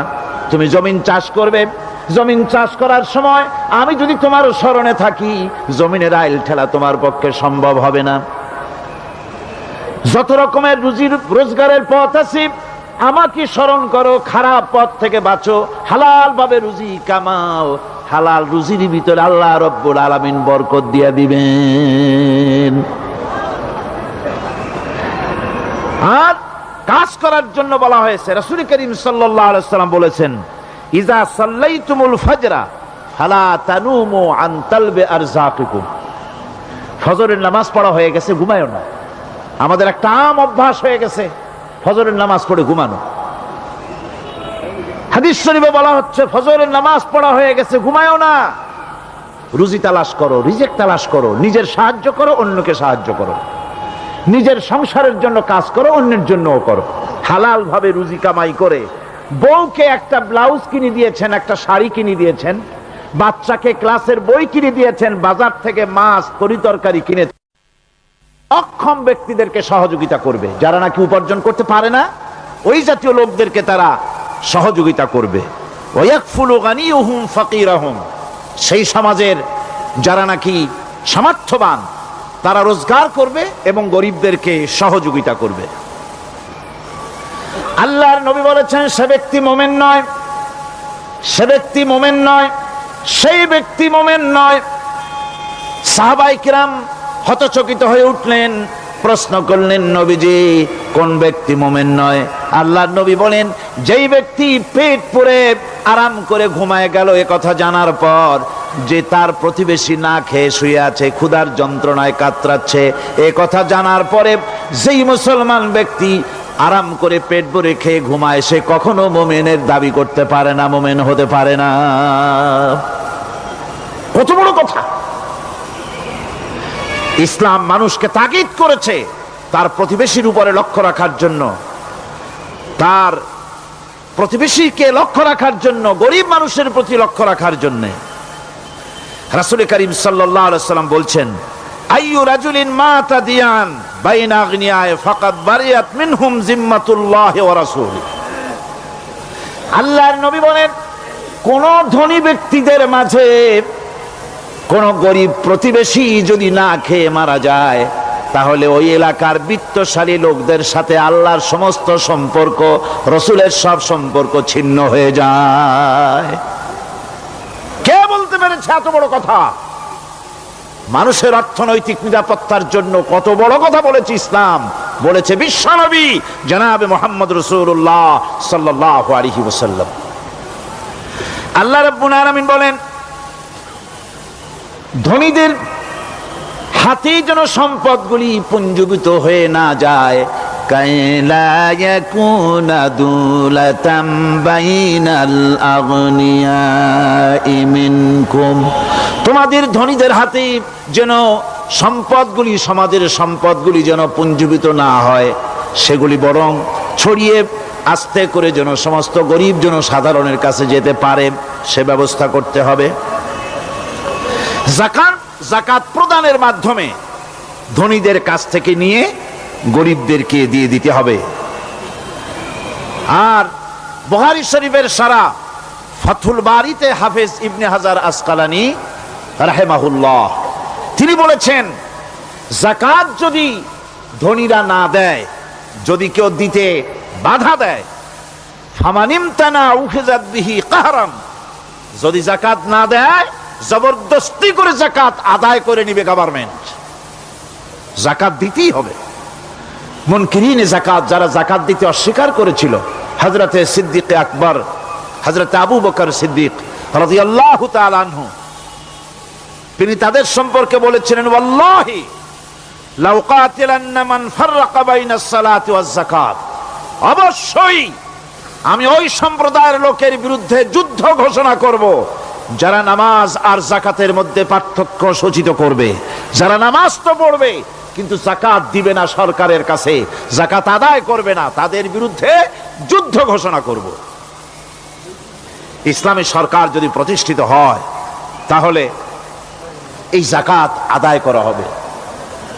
যাকাত কেউ নিয়ে বসে থাকতে পারবে না, যাকাত আদায় করা হবে। আমাদের দেশে নিয়ম মাফিক যদি যাকাত আদায় করা হতো, এই দেশ যদি ইসলামী গভর্নমেন্ট হতো, আল্লাহ যেন দয়া করে দেন, কন্যা আমিন। আল্লাহ পাক যদি দয়া করে দেশটার ইসলামী রাষ্ট্র বানায় দেন, তাহলে যাকাত তো আদায় করে নেওয়া হবে, যাকাত দিতে আপনি বাধ্য, গরিব মানুষ থাকবে না। এখনো বাংলাদেশে নিয়ম মাফিক যদি যাকাত আদায় করা হয়, নিয়ম মাফিক মানে সোনার যাকাত, রূপার যাকাত, নগদ ক্যাশের যাকাত, ফসলের ওষুধ সঠিকভাবে যদি আদায় করা হয়, তো একেবারে কম করে হলেও 1000 কোটি টাকা যাকাতের টাকা কালেকশন হতে পারে। এটা কি কম কথা? 1000 কোটি টাকা, এই টাকা আদায় করা হচ্ছে না। এই টাকা আদায় না করার কারণে যে শূন্যতার সৃষ্টি হচ্ছে, এই ভ্যাকুয়ামকে পূর্ণ করার জন্য এগিয়ে এসেছে 7 সমুদ্র 13 নদীর উপর থেকে এনজিওরা। এনজিওরা এসে আমাদের দেশে, সব এনজিও খারাপ আমি তা বলি না, বহু এনজিও আছে যারা এদেশের উন্নয়নের, আর্থসামাজিক উন্নয়নের জন্য তারা প্রচেষ্টা করছে, রাস্তাঘাট, স্কুল কলেজ, চিকিৎসা ইত্যাদির দিকে কাজ করছে। যতগুলি এনজিও আমাদের দেশে আছে, তার ভিতরে 52টা এনজিও গোনা বাছা যারা ইসলামের প্রকাশ্য দুশমন, আর এর শীর্ষস্থানে আছে ব্রাক। এই এনজিও গুলি তারা আমাদের দেশে এসে সুদি কারবার শুরু করেছে, পরিপূর্ণভাবে সুদের কারবার। ব্যাংকের থেকে যদি আপনি লোন নেন, তাহলে 15 or 17% ইন্টারেস্ট দিতে হবে, আর ওদের কাছ থেকে যে সুদ, যে টাকা নেওয়া হয়, সেই টাকায় গ্রামীণ ব্যাংক থেকে শুরু করে ব্রাক বলেন, কারিতাস বলেন, অক্সফাম বলেন, অ্যাডাপ বলেন, যেগুলি আছে, এগুলি সুদ নেয় 30 থেকে 34% পর্যন্ত। গোটা জাতিকে গ্রাম পর্যায়ে তারা সুদের নিবিড় চাষ করতেছে, ঘরে ঘরে সুদ পৌঁছে দিয়েছে, মুসলমান নারীদেরকে বেহুরমতি করেছে, ইসলামের ঐতিহ্য ধ্বংস করতেছে, নারীদেরকে বিপর্দা করতেছে, আমার দেশের ফ্যামিলি স্ট্রাকচারকে এনজিওরা ধ্বংস করে দিচ্ছে।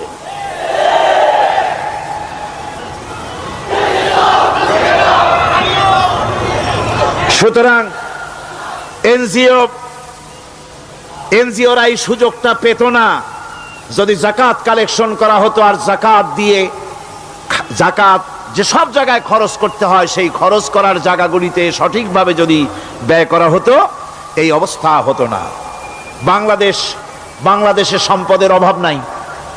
যারা বলে বাংলাদেশ গরিব, আমি তাদের সাথে একমত নই। আক্ষরিক অর্থে বাংলাদেশ গরিব নয়, বাংলাদেশে সম্পদ আছে। বাংলাদেশে যে জিনিসটার অভাব, সেটা হচ্ছে ইনসাফ ভিত্তিক বন্টনের অভাব। এখানে কেউ তো 1000 বিঘা জমির মালিক, বিঘা বোঝেন না কি কন আপনারা? কানি। কেউ তো 1000 কানির মালিক, আর কারো তো রান্নাঘর উঠাবার জায়গা নাই। কথাটাই ঠিক কিনা? কেউ তো শত শত কোটি টাকা, কত কোটি টাকা যে আছে তা হিসাব করে মাসখানেক লাগবে, গুনিয়া খুলেইতে পারবে না। আর কারো তো একটা ট্যাবলেট কেনার পয়সা নাই। সুতরাং আমার দেশে যেভাবে গরিব বলা হয়, আক্ষরিক অর্থে ওইভাবে আমার দেশ গরিব নয়। আমাদের দেশে সম্পদ আছে, বহুত জমি অনাবাদি ফেলে রাখা হয়েছে। রাসূল করিম সাল্লাল্লাহু আলাইহি ওয়াসাল্লাম বলেছেন, সেই ব্যক্তির জমিন রাখার অধিকার নাই যে ব্যক্তি তা চাষের আওতায় না আনে। আছে না বহুত জমি পড়িয়া? আবাদযোগ্য জমি আমাদের দেশে আছে যা, তার 2,40,00,000 একর। আমাদের ভূমি সম্পদ রয়েছে, বনজ সম্পদ যা আছে সেটা হচ্ছে 32,53,860 একর জুড়ে বিরাট বনজ সম্পদ আমাদের আছে। ভূমি সম্পদ আছে, বনজ সম্পদ আছে। আমাদের রয়েছে পানি সম্পদ, প্রায় 250 নদী, 3000 600 বর্গ মাইল জুড়ে নদীগুলো প্রবাহিত আছে, আমাদের পানি সম্পদ আছে, আমাদের গ্যাস সম্পদ আছে, যে গ্যাস অন্তত 100 বছর চলতে পারে। প্রত্যেক বাড়িতে বাড়িতে গ্যাসের সংযোগ দিলেও 100 বছরে ফুরাবে না। আলহামদুলিল্লাহ কইতে ইচ্ছা করে না? জোরে কোন আলহামদুলিল্লাহ। আমাদের গ্যাস সম্পদ রয়েছে, আমাদের মৎস্য সম্পদ আছে, পশু সম্পদ আছে, কৃষি সম্পদ আছে, আরো রয়েছে বিপুল জনশক্তি। জনশক্তিকে আজ সবচাইতে বার্ডেন মনে করা হয়। জনশক্তিকে বলা হয় বাংলাদেশের সবচাইতে বড় সমস্যা, জনশক্তি সমস্যা। এটা হচ্ছে যে সরকার আসে তারই ভূতে পায়, যে যায় লঙ্কা সে আর মানুষ হালে ফেরে না, মানুষগুলি তার জন্য জ্বালা। অথচ এই মানব শক্তি হচ্ছে শ্রেষ্ঠ শক্তি। ইউনিভার্সিটি জনমের মতো না বাড়াইয়া, এখন তো ইউনিভার্সিটি দাবি করতেছে সকলে, গ্রামে গঞ্জে থানায় রান্নাঘরে সব জায়গায় কয় আমাদের ইউনিভার্সিটি দাও। আর ইউনিভার্সিটির ফজিলত কি তা তো আমরা দেখতেইছি। এর থেকে বেশি করে পলিটেকনিক ইনস্টিটিউট, ভোকেশনাল ইনস্টিটিউট ইত্যাদি যদি বানানো হতো, ভিক্ষার হাতকে কর্মীর হাতে যদি পরিণত করা যেত, মানুষগুলিকে যদি কর্মক্ষম করা যেত, তাদেরকে যদি মডার্ন টেকনোলজি যদি শিক্ষা দেওয়া যেত, তাহলে এই মানব শক্তি রপ্তানি করে বা পৃথিবীর বিভিন্ন দেশ থেকে মূল্যবান বৈদেশিক মুদ্রা অর্জন করা যায়। সেটা না করে মানুষ হইছে জ্বালা, জনমের মতো এদেরকে মারো। এটা হচ্ছে ট্রেনের থার্ড ক্লাস প্যাসেঞ্জার্স মেন্টালিটি। সেটা কিরকম? সেটা হচ্ছে ট্রেনে যখন মানুষ চলে তৃতীয় শ্রেণীতে, একবার উঠে বসলে সে অন্যের জন্য জায়গা ছাড়ে না। জায়গা খালি আছে, আরেকজন আসে বললে ভাই আমার একটু বসতে দাও, কয় না ভাই এখানে লোক আছে। আসলে কিন্তু লোক নাই। আপনি যদি বলেন যে সেই লোক আসলে আমি জায়গা ছেড়ে দেবো, ততক্ষণ তো বসি। আপনি বসলেন, এরপরে আপনি তো বুঝছেন যে লোকটা ফাঁকি দিছে, ওই চিন্তা আপনার মধ্যেও ঢুকবে, আর একজন আসবে বসার জায়গা আছে, আপনি বলবেন না এখানে জায়গা নাই। ট্রেনের থার্ড ক্লাস প্যাসেঞ্জারদের যে মন মানসিকতা, বর্তমান মুসলিম দেশগুলির সরকার প্রধানেরা ঠিক ট্রেনের থার্ড ক্লাস প্যাসেঞ্জারদের চাইতেও থার্ড ক্লাস। মানব শক্তিকে কাজে লাগাবার চিন্তা না করে উল্টা চিন্তা তারা করছেন। এত সম্পদ থাকা সত্ত্বেও বাংলাদেশ আজ যে অভাব সৃষ্টি হয়েছে তা কৃত্রিম, এবং তা সৃষ্টি হয়েছে এটা এর একমাত্র দায়ী এর জন্য রাজনৈতিক ষড়যন্ত্র। রাজনৈতিক ষড়যন্ত্রের কারণেই এই অভাব সৃষ্টি হয়েছে। গোড়া থেকেই আমাদের দেশটি ষড়যন্ত্রের শিকার। প্রথমে ব্রিটিশ বেনিয়ারা 200 বছর পর্যন্ত গোলামির জিনজির পরিয়ে দিয়েছে। 200 বছর গোলামির পর দ্বিজাতি তত্ত্ব এবং মুসলিম সংখ্যাগরিষ্ঠতার ভিত্তিতে 47-এর আজাদি, তারপর পশ্চিমাদের শোষণ বঞ্চনা থেকে মুক্তি লাভের জন্য 71-এর আজাদি, এরপরে দেশের 90% হচ্ছে মুসলমান। 90% কারা? চিল্লায় বলেন না কারা? পৃথিবীর এই দ্বিতীয় বৃহত্তম মুসলিম জনগোষ্ঠীকে খ্রিস্টান আর ইহুদিরা তারা চেয়েছে জনগণকে খ্রিস্টান বানাতে। আমাদের দেশের জনগণকে তারা চায় খ্রিস্টান বানাতে। যারা কমিউনিস্ট তারা চায় আমাদেরকে নাস্তিক বানাতে। আর পার্শ্ববর্তী দেশের পেইড এজেন্ট যারা আমাদের দেশে আছে তারা চায় পৃথিবীর নিকৃষ্টতম কুফরি মতবাদ, ধর্ম নিরপেক্ষ মতবাদের মাধ্যমে গোটা জাতিকে ধর্ম থেকে দূরে সরিয়ে দিতে চায়। সুতরাং এই ষড়যন্ত্রের শিকার হয়ে আছে বাংলাদেশ। বাংলাদেশের এই আর্থসামাজিক প্রেক্ষাপটে ইসলামের বিধান ছাড়া, আল্লাহর দেওয়া বিধান ছাড়া এর কোনো মুক্তি নাই, এর নাজাতের কোনো পথ নাই। আল্লাহ রাসূল ক্ষমতা আরোহণ করলেন, রাষ্ট্রের মালিক হলেন, প্রেসিডেন্ট হলেন। রাসূলুল্লাহ কি হলেন? আল্লাহর নবী প্রেসিডেন্ট হলেন। সমাজের গরিব দুঃখীদের ব্যাপারে নবীজি বললেন, মান তারাকা মালান ফালওয়ারসাতিহি ওয়া মান তারাকা দিয়ান আও কুল্লা ফালিয়াতিনি ফাইন্না মাওলাহু, রাওয়াহুল বুখারী। নবীজি বলেন, যে ব্যক্তি মারা গেল, মরে যাওয়ার পর তার যে সম্পদ থাকবে, এই সম্পদগুলি সে যে সন্তান স্ত্রী পুত্র যাদের রেখে গেছে তা তাদের জন্যে। আর যদি সে ঋণগ্রস্ত, যদি ঋণ অবস্থায় সংসারকে রেখে যে থাকে, তাহলে তার ঋণের বোঝা, ঋণের পরিশোধের দায়িত্ব আমি মুহাম্মদ সাল্লাল্লাহু আলাইহি ওয়াসাল্লাম নিয়ে নিলাম। সমাজের যার কোনো অভিভাবক নাই, তার অভিভাবক আমি মুহাম্মদ সাল্লাল্লাহু আলাইহি ওয়াসাল্লাম। যার কোনো অভিভাবক নাই, সেজন্য আমার কাছে চলে আসে। ইসলামী রাষ্ট্র এই বিধান পেশ করেছে। এর চাইতে সুন্দরতম বিধান পৃথিবীতে আর কেউ দিতে পারে নাই। সেজন্য সেই সমাজে চুরি বন্ধ হয়েছে, ডাকাতি বন্ধ হয়েছে, জেনা বন্ধ হয়েছে, সব বন্ধ হয়ে গিয়ে সুন্দর একটি সমাজ প্রতিষ্ঠিত হয়েছিল।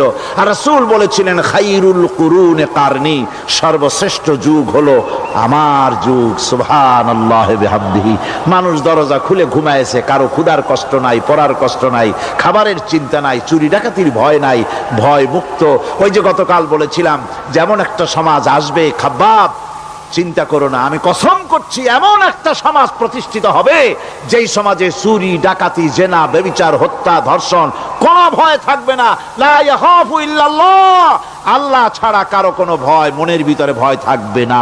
ওয়ালাকিন্নাকুম তাস্তাজিলুন, তোমরা বড্ড তাড়াহুড়ো করতেছো, বেসবর হচ্ছ, সবর করো, তাড়াহুড়ো করো না। এমন সমাজ আসবে। রাসূলুল্লাহ এরকম একটা সমাজ গোটা পৃথিবীবাসীকে উপহার দিতে পেরেছিলেন না পারেন নাই? পেরেছিলেন কিনা? সেই কথাই আল্লাহ রাব্বুল আলামিনের কথার সঙ্গে বার মিলান। লাইসাল বিররা আন তুওয়াল্লু বুজুহাকুম কিবালাল মাশরিকি ওয়াল মাগরিব, পূর্ব পশ্চিমে কত মাথা ঘুরালে, চেহারা ঘুরালে, এটাই কিন্তু তোমার পুণ্যবান হওয়ার জন্য, নেককার হওয়ার জন্য যথেষ্ট নয়। বরং যথেষ্ট হলো আল্লাহর প্রতি ঈমান আনো, কিতাবের প্রতি, পরকালের প্রতি, ফেরেশতার প্রতি, নবীদের পরে ঈমান আনো।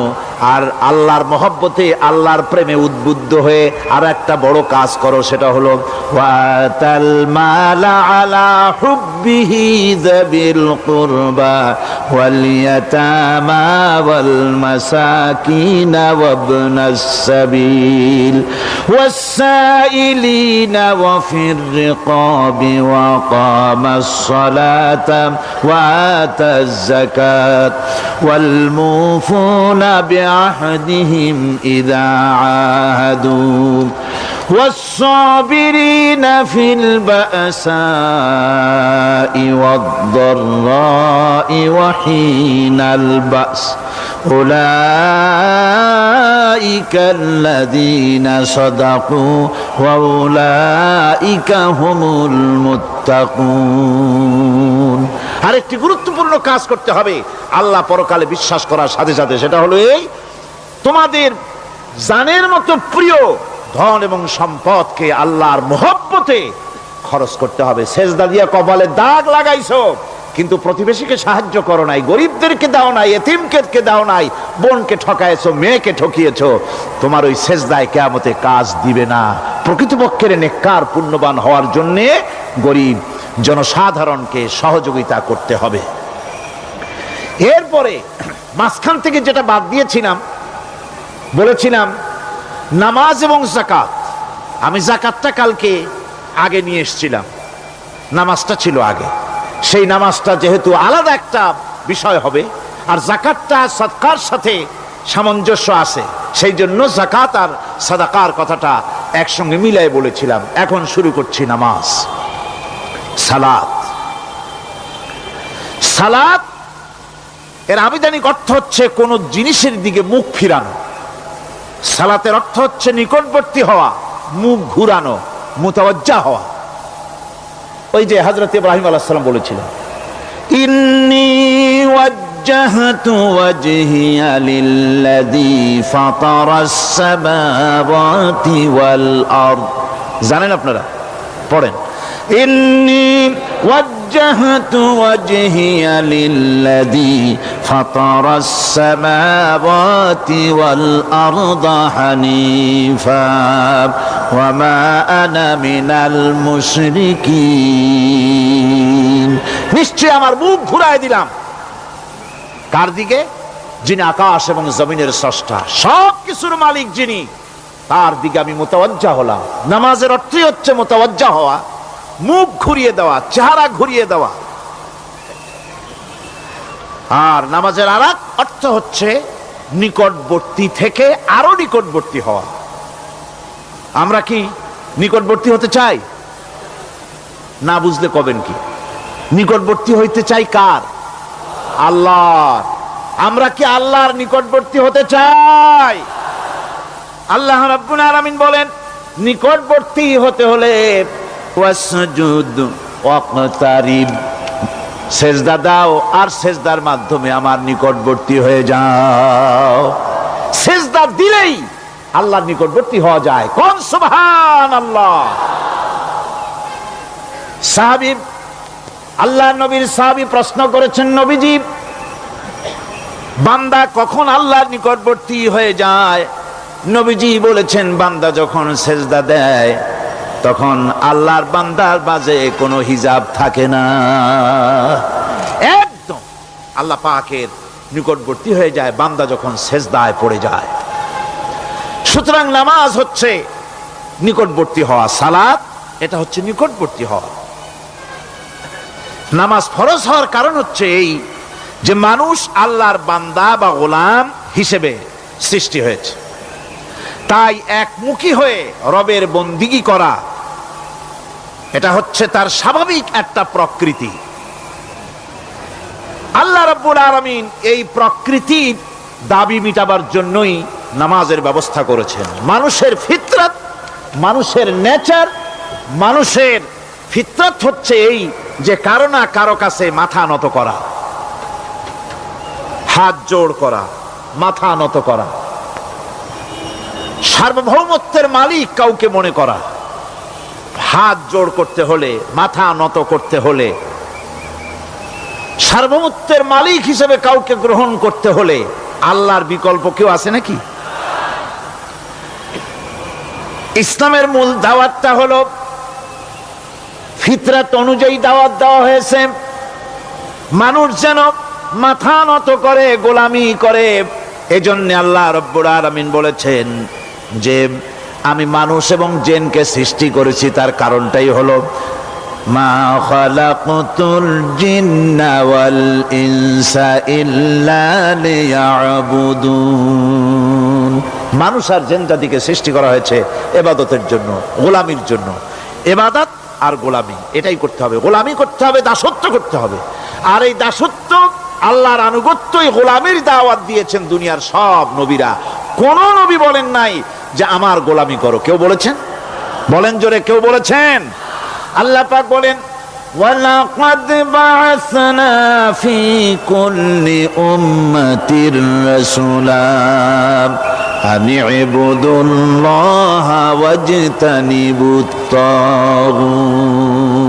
প্রত্যেক জাতির জন্য আমি রাসূল প্রেরণ করেছি, তারা মানুষকে দাওয়াত দিয়েছেন এই কথা বলে যে এক আল্লাহর গোলামি করো, তিনি ছাড়া কোনো ইলাহ নাই, আইনদাতা নাই, বিধানদাতা নাই, তার গোলামি, তার সামনে মাথা নত করে দাও।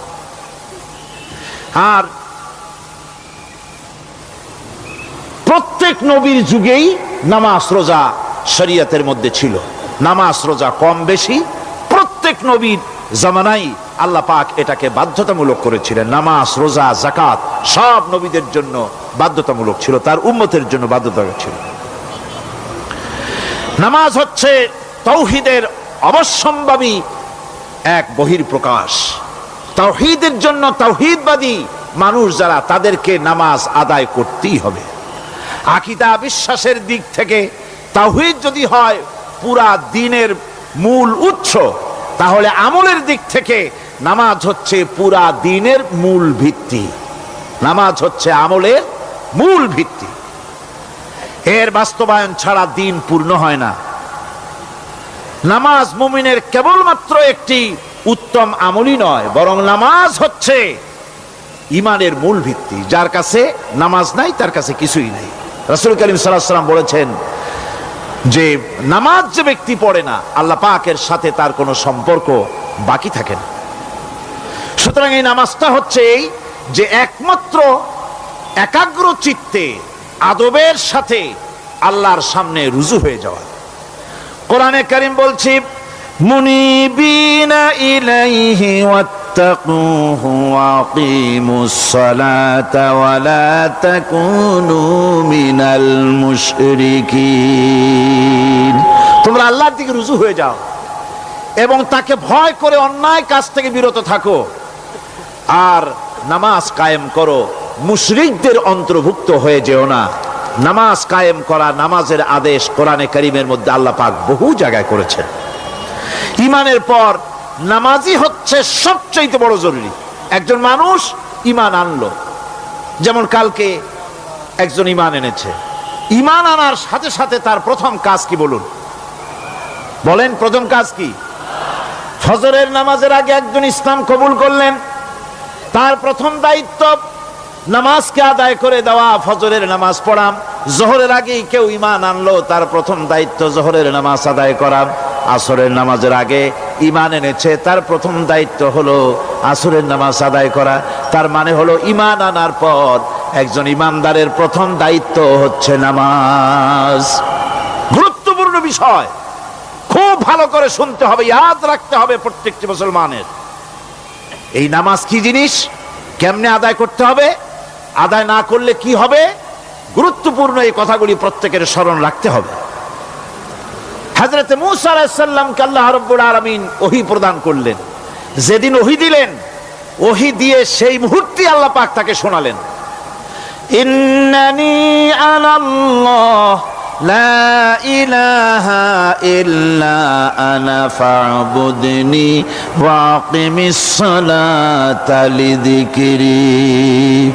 নিশ্চয়ই আমি আল্লাহ, আমি ছাড়া কোনো ইলাহ নাই, আমার গোলামি করো, আমার দাসত্ব করো, আর আমার শরণার্থে নামাজ কায়েম করো। নামাজ নামাজ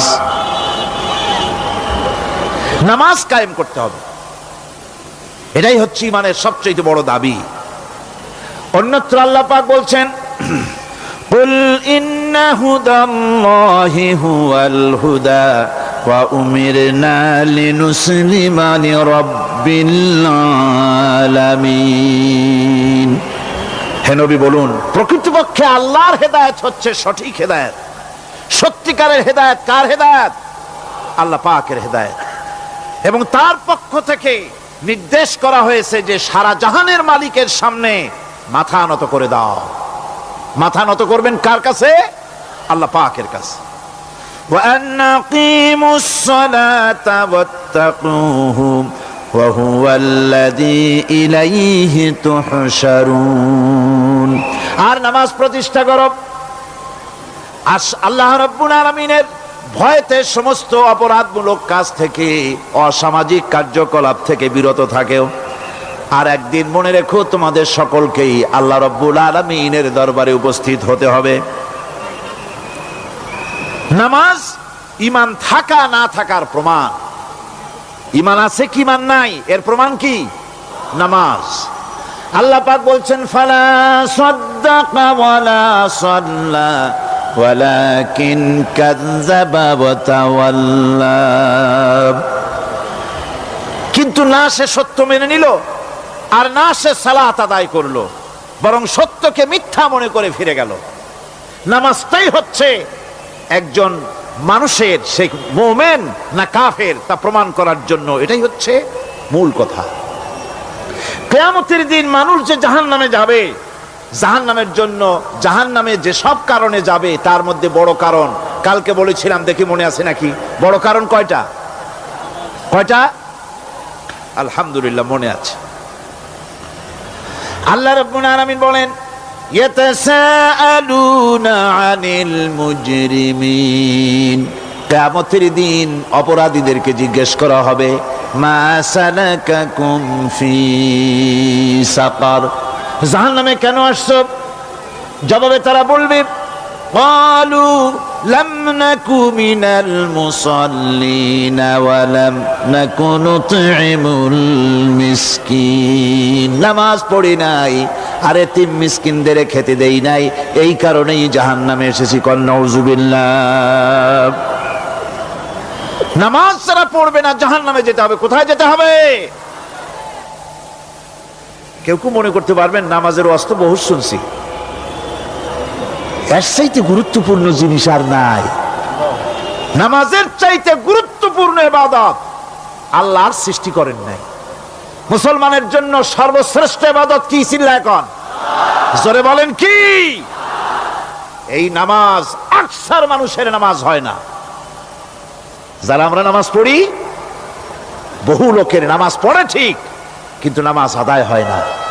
আমি সে কথা বলবো সামনের দিকে, প্রাণ খুলে শুনবেন, কাজে লাগবে ইনশাআল্লাহ। কোন ইনশাআল্লাহ?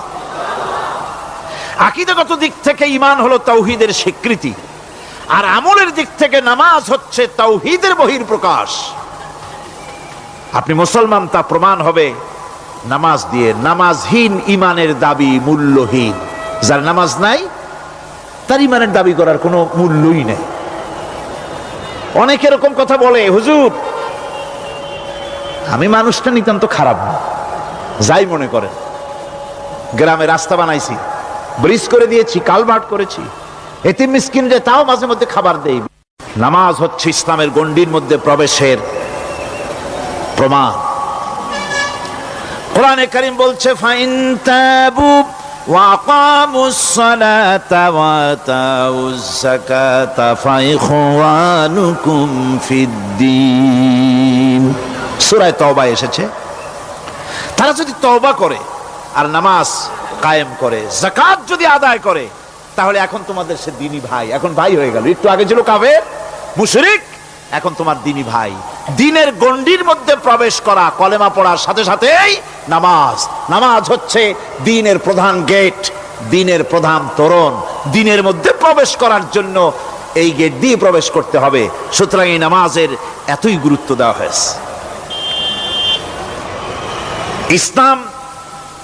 ইসলাম যদি ক্ষমতায় আসে, আল্লাহ যেন এনে দেন, জোরে কোন আমিন। ইসলাম যদি ক্ষমতায় এসে যায়, রব্বুল আলামিন তাফসীরের মাহফিল, কোরআন সামনে নিয়ে আশা করে তোমার দরবারে দোয়া করি, এই বিশাল জনসমুদ্রের দোয়া কবুল করো মাবুদ গো, এই বাংলাদেশকে ইসলামের দেশ বানাইয়া দাও।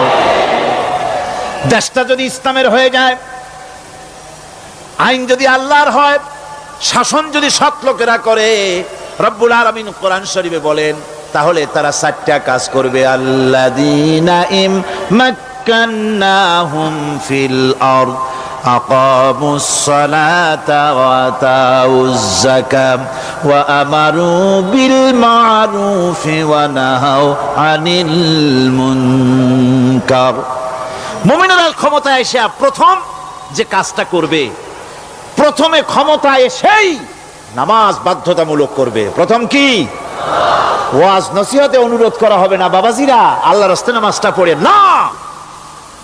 রেডিও এবং টেলিভিশনের মাধ্যমে রাষ্ট্রপ্রধান অর্ডার করে দিবেন, আজ থেকে বাংলাদেশের 12 কোটি তাওহীদি জনতা, নারী পুরুষ যারা আকেল বালিগ, সকলের জন্য নামাজ বাধ্যতামূলক, নামাজ পড়তেই হবে।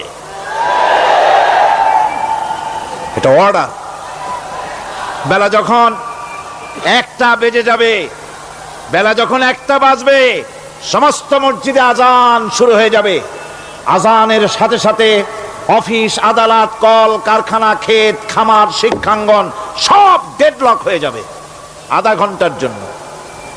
ঘন্টার জন্য বন্ধ হয়ে যাবে। যারা মুসলমান অফিসে, কলেজে, ইউনিভার্সিটিতে, সর্বত্র তারা নামাজের জন্য প্রস্তুতি নেবেন। আধা ঘন্টার ভিতরে নামাজ আর খানা সেরে আবার কলেজ চলবে, বিশ্ববিদ্যালয় চলবে, কল চলবে, কারখানা চলবে, ক্যান্টনমেন্ট চলবে, সেক্রেটারিয়েট চলবে, সব আপন গতিতে চলতে থাকবে। আল্লাহর রহমত, বরকত আকাশ ফেরে নাজিল হয়ে যাবে। আর এই অর্ডার যে দেওয়া হবে, নামাজ পড়বেন সেখানে। থানায় যখন আজান হবে, থানায় আজান হয়ে গেছে, থানার স্টাফ পুলিশ যারা আছে জামাতে খাড়া হয়ে যাবে, ইমামতি করবেন ওসি সাহেব। এসপির অফিসে এসপি সাহেব ইমামতি করবেন, ডিসি সাহেব তার অফিসে ইমামতি করবেন, মন্ত্রী সেক্রেটারিয়েট ইমামতি করবেন, প্রেসিডেন্ট বঙ্গভবন ইমামতি করবেন, বিশ্ববিদ্যালয়ের ভাইস চ্যান্সেলরের ইমামতিতে সে জায়গার মুসলমান ছাত্র ছাত্রী শিক্ষক শিক্ষয়িত্রী এক জামাতে নামাজ আদায় করবে। এই যদি হয় চিত্র দেশের, অপরাধ থাকবে? থানায় ওসি সাহেব নিজেই যদি জামাতের ইমামতি করেন, এইভাবে নামাজ আদায় করেন পুলিশদের নিয়ে জামাতে, ঘুষ আর খাবে তারা? এসপি সাহেবের অফিসে ডিসি সাহেবের অফিসে মন্ত্রীরা যদি এভাবে নামাজ কায়েম করে, তাহলে কি অন্যায় অপরাধ কিছু থাকবে সমাজে? থাকবে না। সুতরাং নামাজ বাধ্যতামূলক করে দেওয়া হবে। নামাজ বাধ্যতামূলক, সকলকে নামাজ পড়তে হবে। নামমাত্র মুসলিম জাতির রাষ্ট্র ক্ষমতা গ্রহণ করাই হলো ইসলামী শাসন ব্যবস্থা নয়। ইসলাম ক্ষমতায় গিয়া অমুসলিমদের উপরে শাসন জারি করবে, আর অন্যান্য সরকারের মতো আমোদ ফুর্তি করে রাস্তাঘাট বানায় টানা এসিতে শুয়ে থাকবে, তা না। রাস্তা হবে, ঘাট হবে, কলেজ হবে, সব হবে, কিন্তু যারা মুসলমান তাদেরকে নামাজ পড়তে হবে। গোটা জনগণকে শাসক আর শাসিত উভয় গোলাম হবে আল্লাহ। উভয় গোলাম হবে কার? তখন প্রেসিডেন্টের বাবার ক্ষমতা নাই নিজের কোন আইন চালু করে, পার্লামেন্টের বাবার ক্ষমতা নাই ইসলামের বিরুদ্ধে টু শব্দটি করতে পারে। সেখানে শাসক আর শাসিত, শাসক আর শাসিত হয়ে যাবে একজন এক হুকুমদাতার গোলাম। সেই হুকুমদাতাকে ইনিল হুকুমু ইল্লা লিল্লাহ আলা লাহুল খালকু ওয়াল আমর। প্রেসিডেন্ট থেকে শুরু করে শাসক আর শাসিত সব আইন মানবে ওই আল্লাহ রব্বুল আলামিনের, যিনি এই তামাম জাহান সৃষ্টি করেছেন। সৃষ্টি যার আইন চলবে সেই আল্লাহ রব্বুল আলামিনের, এবং তার আইনের সার্বিক অনুসরণ করে চলতে হবে সকলকে। এক কথায় ইসলামী সরকারের সমস্ত ক্ষমতা ব্যয় হবে নামাজ কায়েম করা আর যাকাত আদায় করার ব্যাপারে।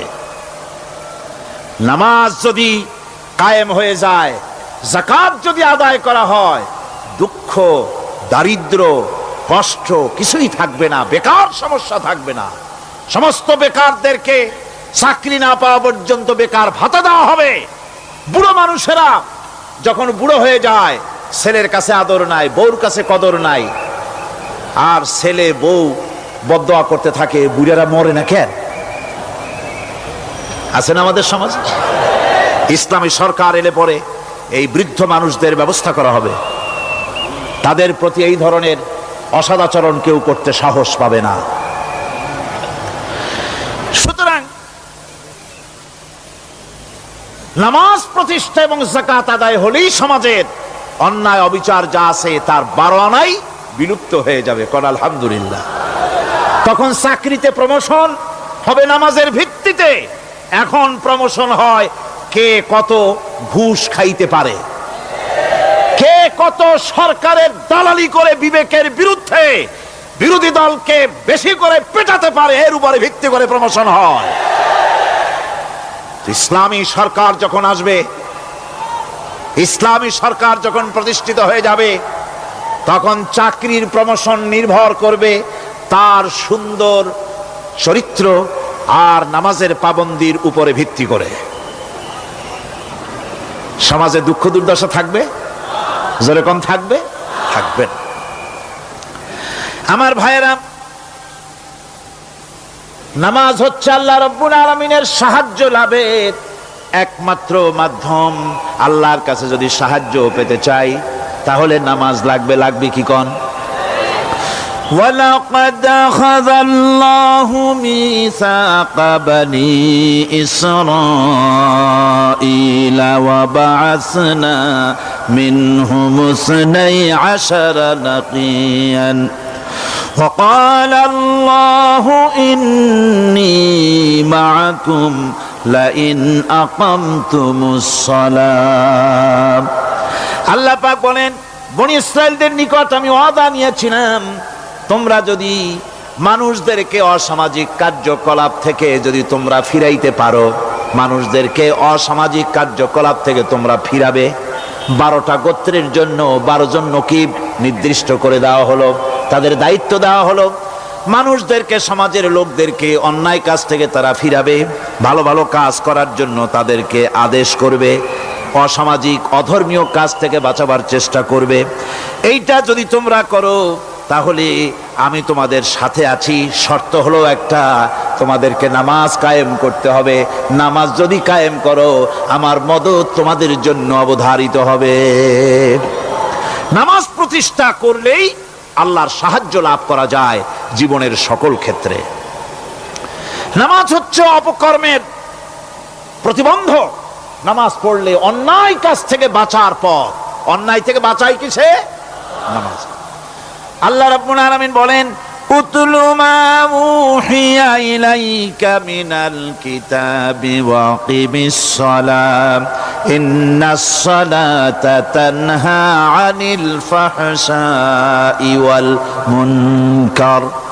হে নবী, এই কিতাব তেলাওয়াত করো, যা তোমার প্রতি অবতীর্ণ করা হয়েছে, এই কিতাব তেলাওয়াত করো আর নামাজকে প্রতিষ্ঠা করো। নিঃসন্দেহে নামাজ মানুষকে পাপাচার থেকে বাঁচায়া দেয়। অশ্লীলতা, পাপাচার থেকে মানুষকে বাঁচায় কে? জোরে চিল্লায় কোন কে? নামাজ। এই নামাজ মানুষকে অন্যায় কাজ থেকে বাঁচায় দেয়। নামাজ যে মানুষকে অন্যায় কাজ থেকে বাঁচায়, কেমনে বাঁচায়? আমরা যে নামাজ পড়ি, এই নামাজে তো আমাদেরকে অন্যায় কাজ থেকে বাঁচাইতে পারে না। নামাজি বহুত মানুষ আছে অন্যায় করে, করে কিনা কোন? না করে না? করে। নামাজি অথচ অন্যায় করে। আর আল্লাহ বলছেন নামাজিকে, নামাজ তাকে অশ্লীলতা থেকে ফিরায়। তাহলে কথা কারটা ঠিক? আল্লাহরটা। জোরে বলেন, কারটা ঠিক? অবশ্যই আমার আল্লাহর কথা হক। আমি ভুল করতেছি, আমি যেন কোথাও ভুল করতেছি, সামথিং ইজ রং, কোথাও যেন আমরা ভুল করে বসতেছি, সেই ভুলটা কি আমরা আবিষ্কার করতে চেষ্টা করবো ইনশাআল্লাহ। প্রথম যে কথাটা সেটা হচ্ছে এই যে আমরা যা নামাজে পড়ি আমরা তা বুঝি না। কথা ঠিক কিনা? আমি যদি এখন প্রশ্ন করি সামি আল্লাহু লিমান হামিদা অর্থ কি কোন? ফার্স্ট ডিভিশনে কয়েকটা লেটার নিয়ে ফেল করবেন এরকম লোক আছেন না নাই? সুবহান রাব্বিয়াল আলা অর্থ কি জানি না। সুবহান রাব্বিয়াল আযীমের অর্থ কি জানি না। দোয়া কুনুত অর্থ কি জানি না। তাশাহুদ অর্থ কি জানি না। সূরা ফাতিহার অর্থ কি জানি না। এমন কি উজুর মধ্যে কয়টা ফরজ তা অনেকের জানা নাই। কথা কি বেশি বললাম না ঠিক বলছি? একজনের জিজ্ঞেস করলো, মিয়া উজুতে কয় ফরজ? কয় হুজুর কি মনে করেন এটা বুঝি জানি না। এটা তো সাধারণ ব্যাপার, বলেন না কয় ফরজ? কয় উজুতে তো 17 ফরজ। কি কি? কয় হাত ধোয়া, পাও ধোয়া, মুখ ধোয়া, নাক ধোয়া, চোখ ধোয়া, জিহ্বা ধোয়া, মাথা ধোয়া। বলতে বলতে গুনে দেখা গেল প্রায় 19টার মতো বলছে। বলা হলো, মিয়া বললেন আপনি উজুতে ফরজ 17টা, কইলেন আপনি 19টা। কয় হুজুর জানি আরো, বলি না আপনাদের ভয়তে। উজু জানে না, নামাজ জানে না, তাকে এই নামাজ কেমনে ফিরাবে অন্যায় কাজ থেকে? কথা বুঝতে পেরেছেন? নামাজে কি পড়ি? নামাজে দাঁড়ায় গেলাম, আল্লাহু আকবার অর্থ কি? চিল্লায় কন্না আল্লাহু আকবার। এরকম না, মুসলমানের মতো গলা ছেড়ে দিয়ে চিৎকার দিয়ে বলেন আল্লাহু আকবার।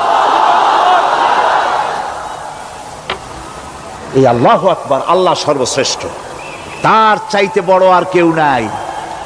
এই কথা দিনরাত 24 ঘন্টার ভিতরে শত শতবার বলি, একবার দুইবার না, শত শতবার বলি আল্লাহ সর্বশ্রেষ্ঠ। এই কথা বলার পরেও মনের মধ্যে অন্য কেউ বড় হয়, আল্লাহর বড়ত্ব যেভাবে মুখ দিয়া বলি ওইভাবে কার্যত পালন করি না। নামাজে আল্লাহু আকবার বললাম, এরপরে সানা পড়লাম, তারপরে সূরা ফাতিহা পড়লাম। সূরা ফাতিহার ভেতরে যে সমস্ত কথাগুলি বললাম সেই কথাগুলি বুঝি না, কি বলেছি তাও জানি না। এরপরে সুবহান রাব্বিয়াল আলা বলেছি, সুবহান রাব্বিয়াল আযীম বলেছি, সামি আল্লাহু লিমান হামিদা বলেছি, অর্থ কি জানি না। আল্লাহ তা শুনতে পান, যে ব্যক্তি আল্লাহর প্রশংসা করেন তিনি তা শুনতে পান। নামাজের মধ্যে আইডিয়া দেওয়া হচ্ছে, তুমি যে আল্লাহর জন্য নামাজ পড়তেছো, প্রশংসা করতেছো, এটা এমন নয় যে আল্লাহ পাক দেখছেন না বা শুনতেছেন না। তুমি যা বলতেছো, প্রশংসা করতেছো, আল্লাহ পাক তা শুনতে পাচ্ছেন। সামি আল্লাহু লিমান হামিদা। সুবহান রাব্বিয়াল আলা। আমি মহান সর্বশ্রেষ্ঠ আল্লাহ রাব্বুল আলামিনের পবিত্রতা ঘোষণা করছি, আমি তার প্রশংসা করছি। সূরা ফাতিহার কি আমরা বলি আপনারা ব্যাখ্যা দেখে বুঝে নিয়েন, সেগুলি আমি এখানে বলে বাকি কথা সব শেষ করতে পারবো না। এরপরে আমরা নামাজের মধ্যে দোয়া কুনুত পড়ি। সেই দোয়া কুনুতে যে কি ওয়াদাটা করি, অন্তত আমার তো মনে হয় সাধারণ মানুষের মধ্যে 99.9 লোকেরা জানে না দোয়া কুনুতে কি পড়ে, অর্থ বোঝে না। দোয়া কুনুতের মধ্যে বলা হচ্ছে, আল্লাহুম্মা ইন্না নাস্তাঈনুকা, আয় আল্লাহ আমি তোমার কাছে সাহায্য চাই। কার কাছে সাহায্য চাই? আল্লাহর কাছে সাহায্য চাই। নামাজের ভিতরে বলতেছেন, এই কথা যদি অর্থ আপনি জানতেন যে তোমার কাছে সকল ব্যাপারে সাহায্য চাই তোমার কাছে, এই কথাটা যদি মনে প্রাণে বুঝতেন, তাহলে দুনিয়ায় কোনো মাজারে গিয়া মরা জিন্দা মানুষের কাছে গিয়া নিজের ছেলে মেয়ে চাইতেন না, চাকরির উন্নতি চেতেন না। আপনি নামাজের ভিতরে বলতেছেন আপনার কাছে, আয় আল্লাহ আপনার কাছে সর্বপ্রকারের সাহায্য আপনার কাছে চাই। নামাজের ভিতরে কিসের মধ্যে বলতেছেন? বিশ্বাস যদি করতেন, যদি বুঝতেন, তাহলে যত বড় পীর আসুক দেশ থেকে আর বিদেশ থেকে, সন্তান চাওয়ার জন্য পাগল হয়ে পায়ের উপরে পড়ে থাকতেন না, আল্লাহর কাছেই চাইতেন। কার কাছে চাইতেন? এরপরে বলতেছেন, আস্তাগফিরুকা, তোমার কাছে ক্ষমা চাই, গুনাহ করেছি, অনেক গুনাহ করেছি, তোমার কাছে ক্ষমা চাই, কারণ সাহায্য করতে পারো তুমি, গুনাহ মাফ করতে পারো তুমি। গুনাহ মাফ করার ক্ষমতা কি আছে পৃথিবীর কারো? আকাশে জমিনে আল্লাহ ছাড়া মানুষের গুনাহ কেউ মাফ করতে পারে? এরপরে বলতেছি, অনুমিনু বিকা, আয় আল্লাহ আমি তোমার উপর ঈমান এনেছি, পরিপূর্ণভাবে তোমার উপরে ঈমান এনেছি। ওয়া নাতাওয়াক্কালু আলাইক, আর তোমার উপরেই কেবলমাত্র ভরসা করেছি। ঈমান এনেছি তোমার উপরে, ভরসা করছিও তোমার উপরে। এই কথাগুলি যদি আমরা বুঝতাম, তাহলে আত্মাটা বড় হয়ে যেত, মাথাটা আল্লাহ ছাড়া কারো সামনে নত হতো না। ঠিক না বেটি? আল্লাহ ছাড়া কারো সামনে মাথা নত হতো না। আল্লাহর উপরই ভরসা, তোমার উপর ভরসা করছি, তোমার উপর ঈমান এনেছি। এরপরে বলছি, ওয়ানুসনি আলাইকাল খায়র, সর্বপ্রকার কল্যাণের সাথে তোমার প্রশংসা করতেছি। ওয়ানাশকুরুকা, আর তোমার কৃতজ্ঞতা স্বীকার করছি, আমি তোমার শুকর আদায় করি, সর্ব ব্যাপারে তোমার শুকর আদায় করি। আর কি করি? ওয়ালা নাকফুরুকা, আমি কুফরি করি না, অকৃতজ্ঞ নই, আমি তোমার কৃতজ্ঞ বান্দা, আমি অকৃতজ্ঞ নই। একথা আপনি নামাজের মধ্যে বলেন, কিন্তু কৃতজ্ঞতা স্বীকার করেন না। আল্লাহ যে ছেলে দিয়েছে শুকর আদায় করেন না, আল্লাহ যে সুন্দরী বউ বা ভালো বউ দিয়েছেন শুকর আদায় করেন না, আল্লাহ সন্তান দিয়েছে শুকর আদায় করে না, আল্লাহ রাব্বুল আলামিন চাকরি দিয়েছেন, বাড়ি দিয়েছেন, জায়গা দিয়েছেন, জমিন দিয়েছেন, যৌবন দিয়েছেন, স্বাস্থ্য দিয়েছেন, শুকর আদায় করে না। আল্লাহ পাক বলেন, বান্দারে যে অবস্থায় থাকো শুকর আদায় করো। লা ইন শাকারতুম লাযীদান্নাকুম ওয়া লা ইন কাফারতুম ইন্না আযাবী লাশাদীদ। আমার নিয়ামতের শুকর যদি আদায় করো আমি বেশি করে বাড়ায় দেব, আর যদি শুকর আদায় না করো তাহলে মস্ত বড় শাস্তি রেখে দিয়েছি। সব ব্যাপারে শুকর আদায় করো, আমার নিয়ামতের শুকর আদায় করো। চোখ দিয়া দেখতে পাও, কও আলহামদুলিল্লাহ। মুখ দিয়া কথা বলতে পারো, কও আলহামদুলিল্লাহ। যা খাও মজা লাগে, বলো আলহামদুলিল্লাহ। কাজ করতে পারো, বলো আলহামদুলিল্লাহ। সব ব্যাপারে আল্লাহর শুকর আদায় করতে হবে। শুকরিয়া আদায় করলে রব্বুল আলামিন তারে আরো বাড়ায় দিবেন। এই কথাই বলতেছি, আল্লাহ শুকর করি আর তোমার সাথে আমি কুফরি করি না, কৃতজ্ঞ আমি নই। ওয়া নাখলাউ ওয়া নাতরুকু মান ইয়াফজুরুকা, আর আমি ওয়াদা করতেছি এই কথা, তোমার সাথে যারা প্রকাশ্য দুশ্মনী করে, যারা প্রকাশ্য গুনার মধ্যে লিপ্ত আছে আর তোমার সাথে দুশ্মনী করে, ওদের সাথে আমার সমস্ত সম্পর্ককে ছিন্ন করে দিলাম। দেখছেন নামাজে কি কইলেন আপনি?